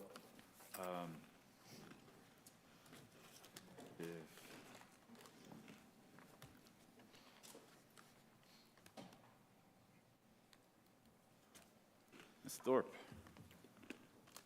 Hi. Hello, good afternoon, board members and Chair and Dr. Jackson. Yeah. Well, as usual, I have to say thank you first for your diligent management of our finances, because I've never seen anything more complicated than public school finances in my entire life. You are correct. There was 2 points in your narrative, which now for some reason I can't find it, but anyway. That one around ESSER funding. Okay. And that we have $24 million of ESSER funding currently in our budget for the 2023-2024 school year. And when does that funding go away? The final amount is September 30th of '24, and there is a liquidation period that carries through for certain purchases or services through December 31st of '24. And that funding is restricted, correct? Like, it can only be used for, I mean, I know that there are positions within our district that are paid for by ESSER fundings. So the grant application included, it has to be 3 things. It has to be a relief of COVID, to recover from COVID, or to implement things to help from the COVID itself, and that's what drives those funds. They're very restricted. Okay. There was also a mention of the safety grant. Can you talk about that a little bit? Because I noticed 2 different grants that you mentioned that were in there. So the Safer Schools grant, there is a part of it called the SRO grant that is, it was a 2-year reoccurring grant that we were awarded, which could fund up to 31 SROs, and for 2 years. The other portion was a non-reoccurring grant that we applied for last school year, and we were awarded a very large amount, and we've been working through that, and then we had to reapply for that grant, and we hit that due date, and we submitted, and we have requested almost $25 million in that particular grant. We don't know the award yet, or if we're going to receive that, so we were supposed to get it the first week of December, a grant notification if we were going to be awarded that. So we are trying very hard to receive additional funds to cover a lot of items that we're working through from our TRC assessment. That was a third-party independent assessment that came about to survey all of our schools and to help drive our decisions around making our schools as safe as possible. So did I hear what you said correctly, that the first grant, the Safer Schools grant, that was funding specifically for SROs? There's 2 parts of the Safer Schools grant. The first portion of it, which is reoccurring, is for SROs. Okay. The second portion that we've been applying for is for equipment and for non-personnel items that we can purchase to make our schools safer. And when does the SRO portion of that grant expire? The current one expires June 30th of '24. We will reapply because it's reoccurring every 2 years. We will reapply for it in the 24-25 school year, and it is for 2 years reoccurring. That's a federal grant or state? It is state, but the funds come from the federal that is pushed down to the state that we are applying for. Okay. All right, thank you. And then lastly, you shared data around enrollment, and a speck of good news there, because our funding is based off of our ADM, or our enrollment. So was October, because I think the data you shared in there, it said October year over year, October 23 compared to October 22. The trend is is more students in our schools now than then. Is this the first month, or is this, because I haven't seen the ADM numbers in a little while, but are they trending upward when we look at it in that manner? So this school year is the first school year since around 2019 that we have seen a change, and it actually is increasing a small portion over month. Okay, great. Yeah, that's good news. Thank you. Yes. That's all I had. Okay. I have one question. Go back to the SROs. So in 24-25, since the safety grant, the one we're currently working with, we don't actually have 31 SROs, right?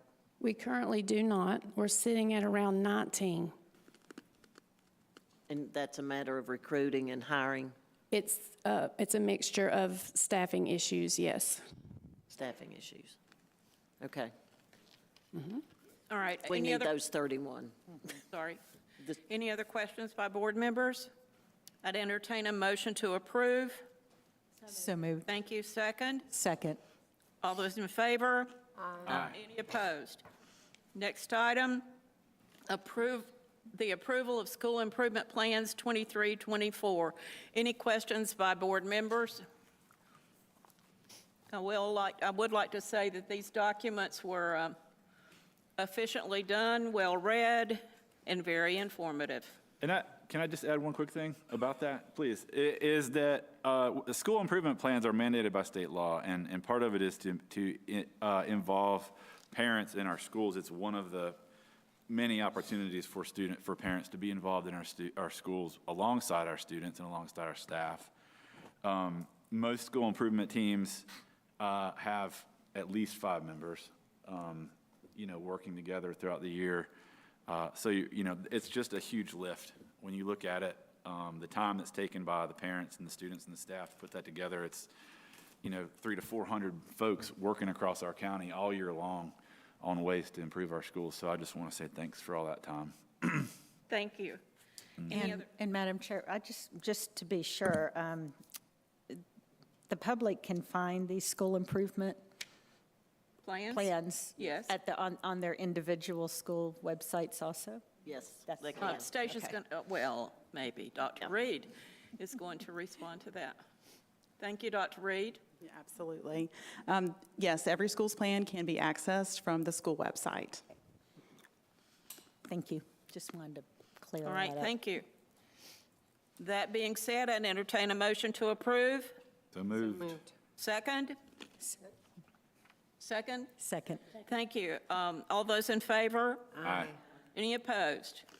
Next item, approval of district preliminary support plan for schools designated as low-performing 23-24. Questions for Dr. Reed on this item?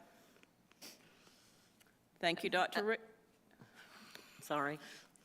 But because I have a few low-performing schools, I do want to just briefly mention that I've taken a look at what this support plan is, and I would Kim, like speak to. in the mic. Oh, am I? You know how loud I am. To me, it's the same plan that we've had for the last 2 or 3 years with these low-performing schools. And I'd like to see us in those schools more. This is just feedback for me, and because I think what we've been doing isn't working. We're not seeing the improvement that we should. So I do want to recognize that we are doing, I think, instructional rounds in our schools. But in the low-performing schools, if we could just add some additional site visits and support. And as always, I'm going to say, those schools, from an equity standpoint, are ones that need the additional resources and staff. So I say that to you, Dr. Reed, Dr. Jackson. It's my concern. It's my Irwin kiddos that are working, and those teachers and principals are working extremely hard, but they need additional resources and visits and support. I want to make that comment. Yes, thank you for that. Dr. Jackson. Thank you. Ms. Clemens, thank you so much for your passion for supporting all of our students, particularly those that are most vulnerable. I very much appreciate it. I will say that I was extremely excited when we received our state assessment results and we had more schools achieve high growth status in the system than in school system history. We previously to this year had 13 schools designated as low performing. This year we have 10 schools designated as low performing, and our goal is 0 schools designated as low performing. And so we'll continue to offer our best efforts and increase those efforts to the requests that you've made, and we'll continue to do that work because we certainly look forward to the day that we have 0 low performing Absolutely. schools, I and we look know forward that to day that is too. coming. Thank you. Thank you very much. All right, I need a motion to approve this item. And I heard a second over here. Thank you. All those in favor? Aye. Any opposed? Next item is the approval of the BCS academic calendar for 24-25. Questions from board members? I just had one. Dr. Reed's there already. Thank you again, Dr. Reed. Again, another instance of a lot of effort from a lot of people coming together around our school system and working together to find the best solution. How many folks do you have on your calendar committee? So we had 45 members. And there's students, parents, teachers? They're from all groups, representing all districts and all school levels, parents, students, staff, consisting of teachers and administrators. Yeah.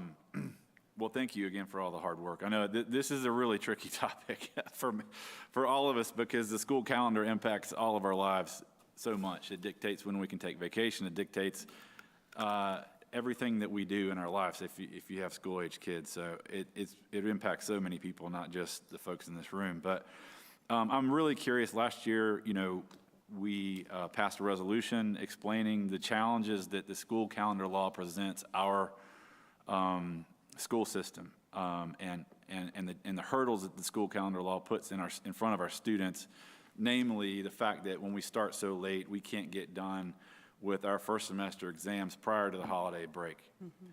The list goes on, but that's a key one for me is the concern that I've heard from students about the position that puts them in. We're always concerned about learning loss over holiday periods.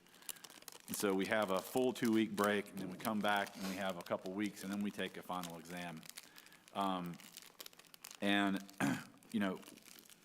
We'll have to debate later on if we decide to pass another resolution to re-clarify again. But I'm just curious, the calendar that you presented, I think, under the circumstances, under that law, works really, really well, and I support it 100%. But was there dialogue amongst your committee about any of those hurdles that the school calendar law presents, our students? Yes, so in several of our meetings, the question was asked, can we possibly have exams before holiday break? And specifically, we know that there are other systems across the state who are not following the calendar law and are doing such. And we did dialogue around that a bit.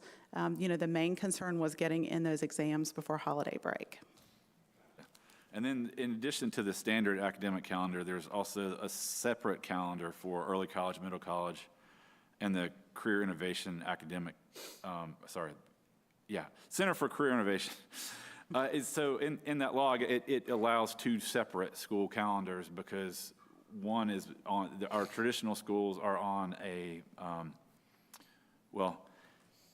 I'll let you explain it, but could you please explain it? Sure. Because it confuses me every time. Sure. So the schools that you mentioned, Early College, Middle College, and Buncombe Center for Career Innovation, are under the umbrella of cooperative innovative high schools.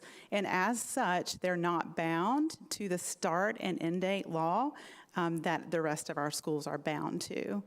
The intent, I understand, behind that is because their coursework is so heavily tied in to the local community college. Coursework gives them some flexibility to better align, in our case, with AB Tech's calendar. Okay. Thank you. That's it. All right, anyone else? Hearing none, I'd entertain a motion to approve. So moved. Thank you. Second? Second. All those in favor? Aye. Any opposed? Next item, approval, thank you. You might want to stay there. Approval of early college, middle college, Buncombe Center for Career Innovative Academic Calendar for 24-25. Questions about this item? All right, then I would entertain a motion to approve. Thank you. Second? Second. Thank you. All those in favor? Aye.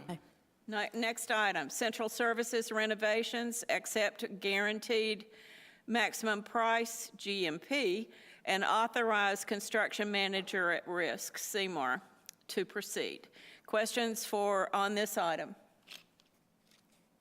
Moving right along, I'd entertain a motion to approve.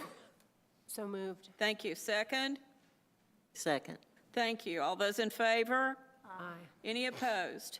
Next item, T.C. Robertson High School re-roofing project, approval of change order. Questions for this item?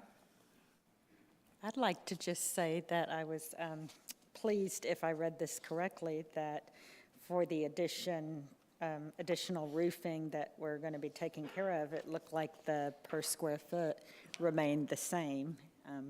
So I'm not sure how that happened in this day of, I swear, prices are going up every hour, it seems like, but kudos for that, because, you know, my daughter went to that school. She's told me some stories about getting dripped on in occasional halls. We won't say any, names, but still, go Rams. All right. Thank you, Ms. Churchill. All right. I'd entertain a motion to approve. Okay. And I'll happily second it. Thank you very much, Amy. All those in favor? Aye. Any opposed? Clyde A. Irwin Middle School ADA and egress renovations, approval of architect's contract. Are there questions for this? Seeing none, I would entertain a motion to approve. So moved. Second? Second. Thank you. All those in favor? Aye. Any opposed? Next item, WWST's PEP additions and renovations, approval of architect's contract. Are there questions on this item? Hearing none, I'd entertain a motion to approve. So moved. Thank you. And a second? Second. All those in favor? Aye. Thank you. Transportation, next item.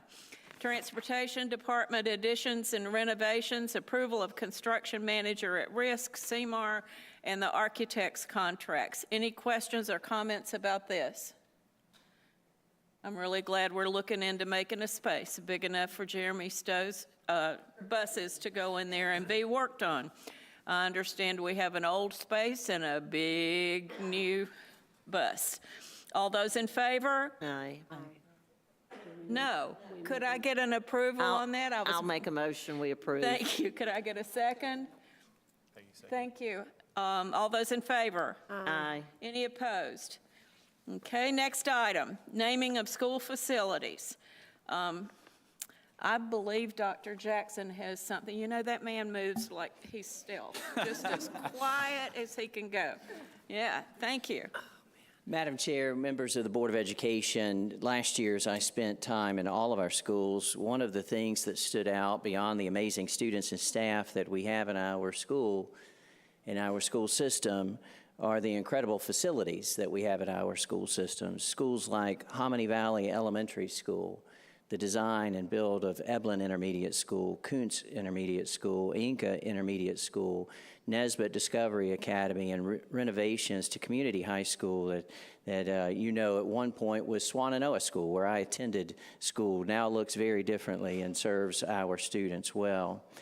Incredible facilities like our CTE food labs and our high schools, safety projects that are being duplicated across the state as other school systems are reaching out to find out about our double vestibule system that we're slowly able to put in all of our schools, known as front lobby reconfigurations.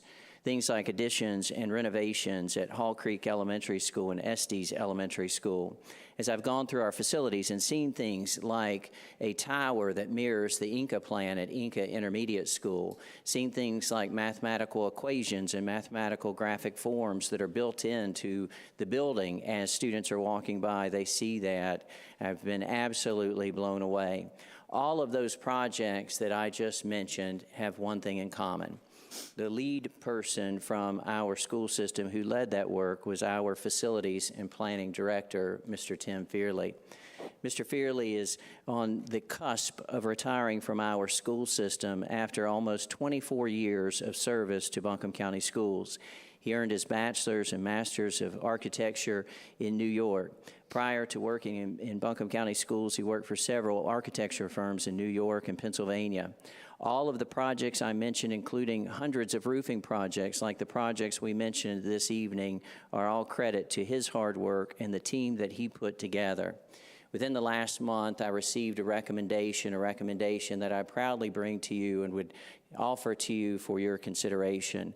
Members of the Board of Education, I would like to recommend that the atrium at Nesbitt Discovery Academy, which is one of the most beautiful science, technology, engineering, and mathematical facilities I've ever walked into, the atrium be named the Timothy Fearley Student Center at Nesbitt Discovery Academy. Members of the board, that comes as a recommendation from the superintendent.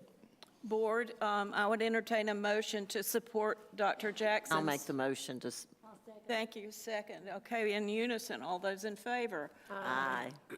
Board members, thank you so much. At this time, I would like to invite down our maintenance director, Mr. Clark Wyatt, and Miss Emily Kite to continue the presentation. Friends?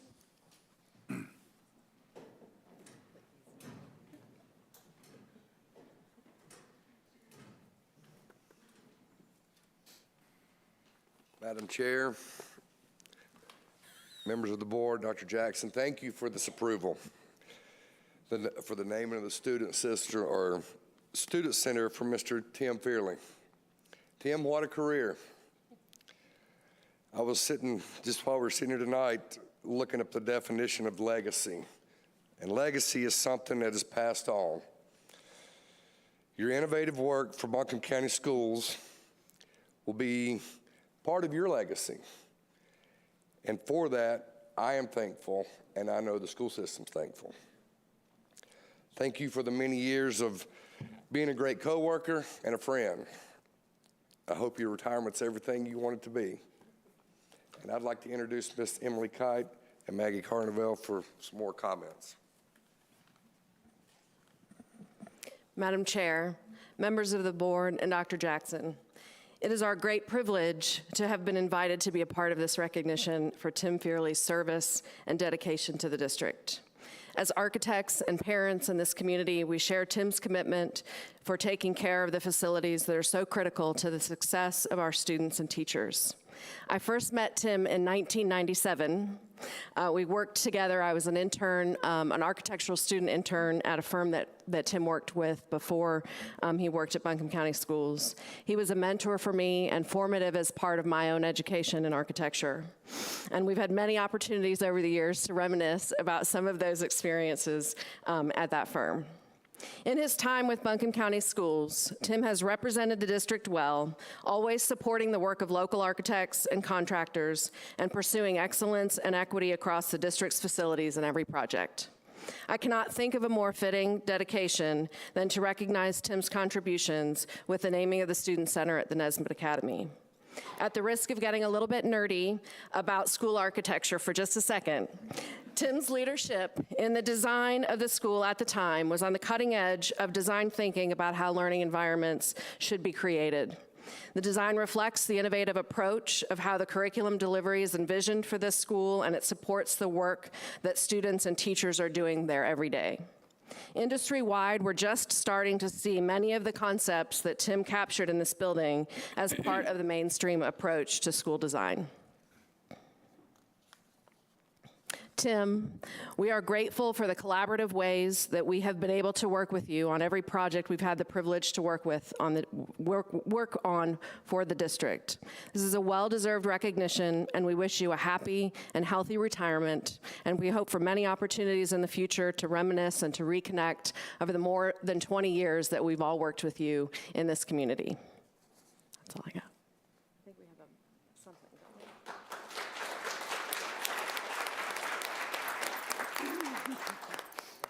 Invite you and your lovely wife to come down.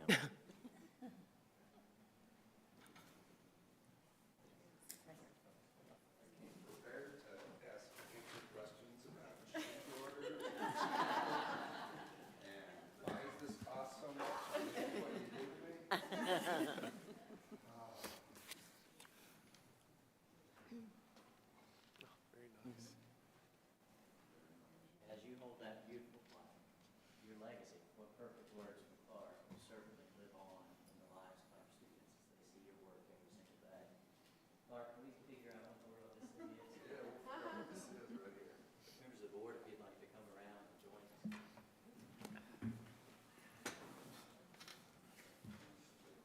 It's not a casket.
It's okay. Let's just finish.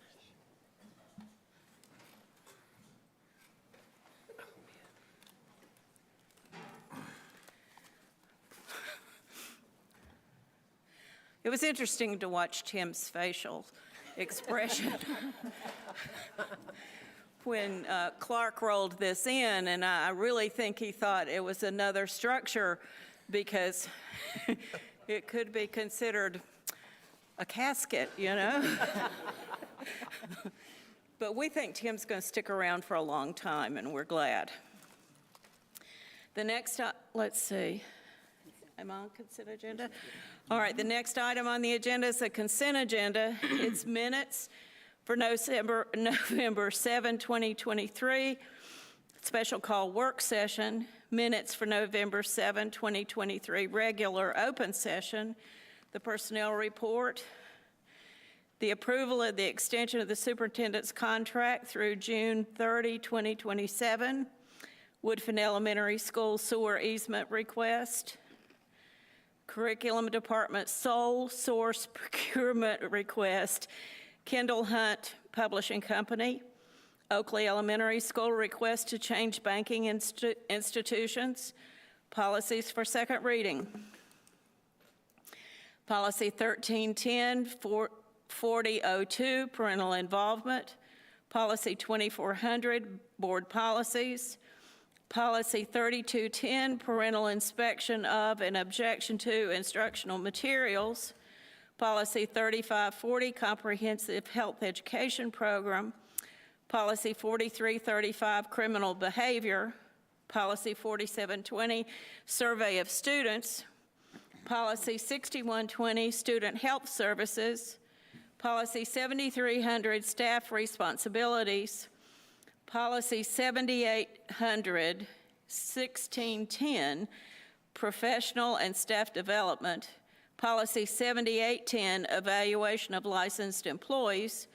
Policy 7815, evaluation of non-licensed employees. I need a motion to approve the consent agenda. Could I get a second?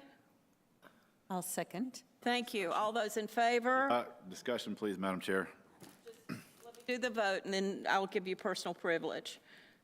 Okay, all those in favor? Aye. Okay, now you can have your point of personal privilege. Okay. Yeah, so thank you. So I wanted to present some perspective for the public, for the board around the policies that you're voting on tonight. In this moment of personal privilege, I will try to be efficient. I know what time it is, and I know that everyone is eager to go home. But this is important and involves students, it involves people and teachers and staff. And as Stephen Covey says, it's really difficult to be efficient when you're dealing with people. To be effective, it takes time. You can't rush it. So I'm going to take a moment and just explain a few things. First of all, I'm struck by, the public comment section and the hundreds of emails that we got from the public from across the spectrum of our community in response to our call for public input about this law and how our school board is called to develop policy to follow that law. Both my parents were teachers. My dad was a lover of antiquities, Greek and Roman history, as is the principal of Reynolds High School. Go Rockets. And when I was a kid, he took me to the Supreme Court steps and showed me that anybody could stand on those steps and advocate for anything they wanted to. And he took me to a museum exhibit called the Greek Miracle. And it happened to celebrate the 2500th anniversary of the reforms of Cleisthenes in Greece that established the first truly democratic government in the history of our world. And it's what our constitutional government and representational government is based on. So I've grown up with a deep respect for the ability for the public to stand here in our country, in our building, and communicate their needs, their concerns, their hopes, their desires. And so first, I just want to say that I appreciate that and why I appreciate that so much. That is at the heart of everything we do. We are public servants, and we are here to serve not some of you. We are here to serve all of you. Our calling in Buncombe County Schools is to serve each and every student that shows up at our door, regardless of how they show up, where they show up from, the socioeconomic status of their family, and we are bound to do that. We approach our policy work with students focused as our primary focus, 1,000%.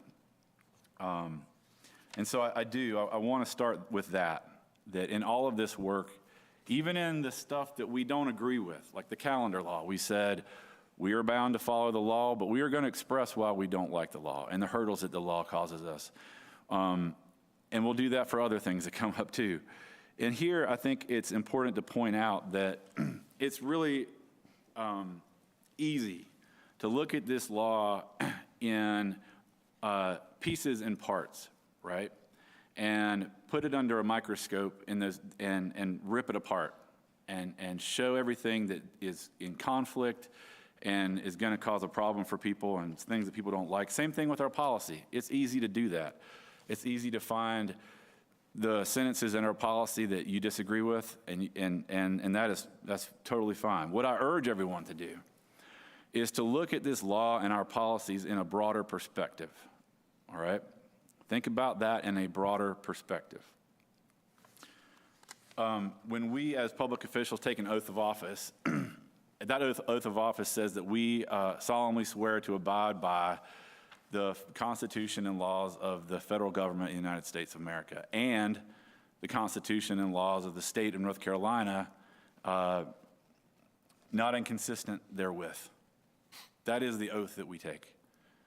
It recognizes the fact that there can be inconsistencies between state law and federal law, right? And we as public officials, as school board representatives, are tasked with the challenge of a state law that in some cases, right, creates hurdles, right? It creates friction. It bumps up against federal law in a way that is not easy to navigate. And we have a great board attorney that has helped provide guidance for us along those lines. So we don't just abide by state law, we abide by federal laws. And I'm just going to talk about a few things just so that we can put this broad perspective around our policies. Federal law first. First of all, Article 6 of the Constitution is called the Supremacy Clause. Y'all are probably familiar with that. And it explains that all state law and state constitutions have to ultimately defer to federal law, that it is supreme over all state law. So there are federal laws, right? We've heard about Title IX. It's on our webpage. It's on the bottom of our webpage. We have a Title IX policy, non-discrimination policy, right? Just like I said at the beginning, we're going to educate each and every child that shows up no matter what. We're not going to discriminate children. Recently, yes, there was a notice of information that was posted by the Department of Education 2 years ago that said that we are going to enforce Title IX, and in that enforcement of Title IX, we do include sexual orientation and gender identity in the definition of sex. So when you can't discriminate against someone for age, religion, race, or sex, sex includes sexual orientation and gender identity as well. That is the federal law, okay? Title VII, Civil Rights Act, right? We cannot discriminate in the workplace towards people of any race, creed, color, sex. That includes sexual orientation or gender identity. So we have those are all represented, right? We have those in policy already. Federal law is there, it's in our policy manual, and we follow federal law, as our oath of office calls for us to do. If we don't follow federal law, there are penalties.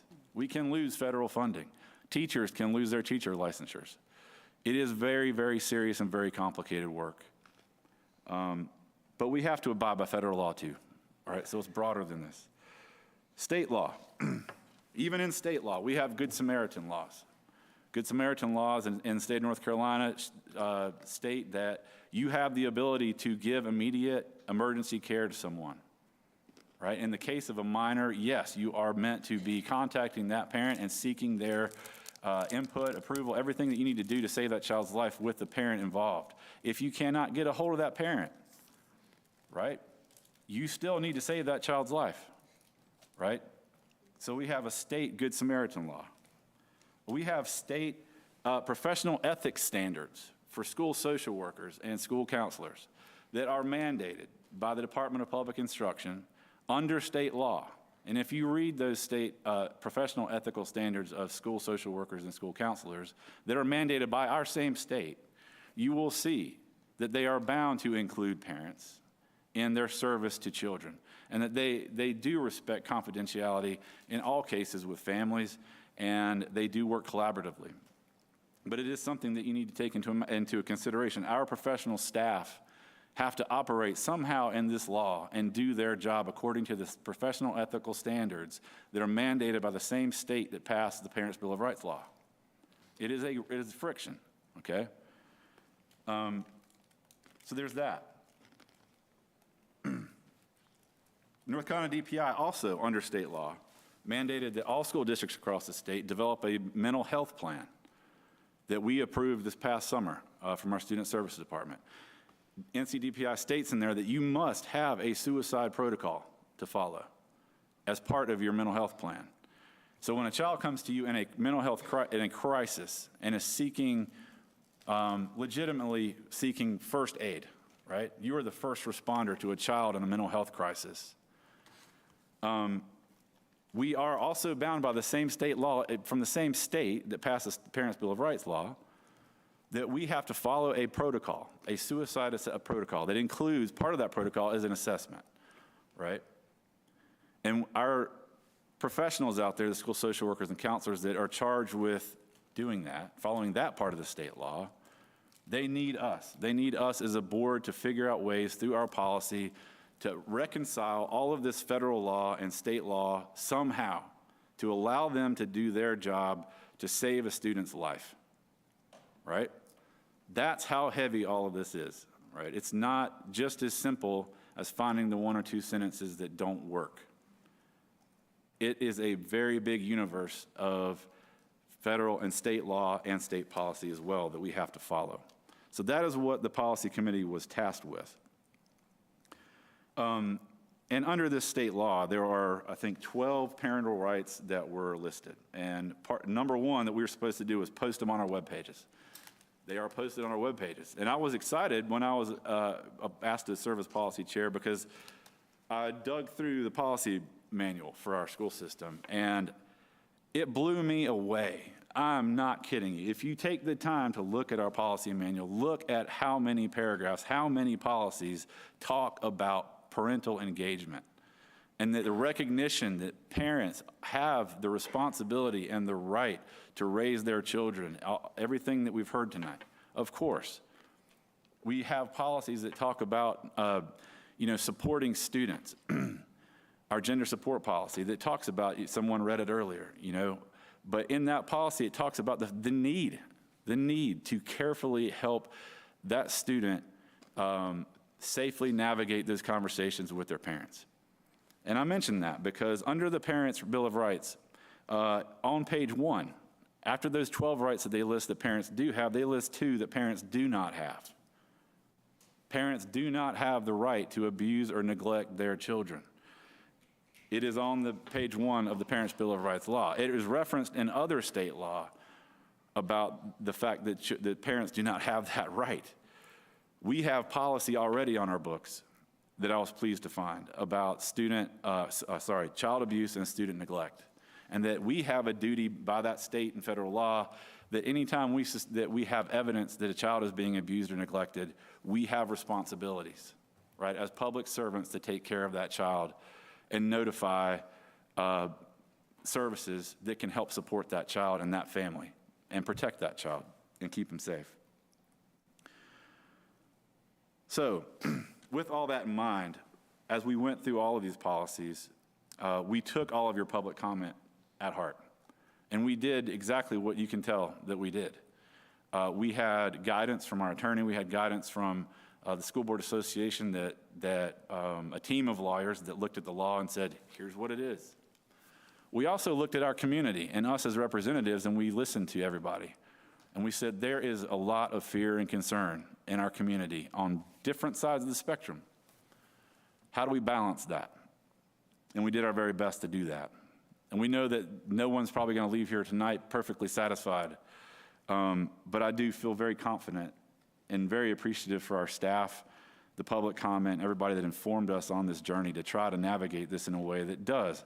It allows us to provide an educational experience that is safe, and that allows each and every child that comes into our school to reach their full potential. That is the goal of all this policy work. When we pass these policies through second reading, they do become policy. They just became policy. That doesn't mean we can't keep working on them, right? And as things roll out in the future, in the next upcoming months, there are challenges to this law all over the place. There will be challenges to our policy, and we will continue to listen, and we will continue to work with everyone that seeks to make our school system work for each and every child that shows up. So with that, I don't think that was very efficient, but I think I'll leave it there. And I appreciate you giving me a moment of personal privilege to express all Thank that.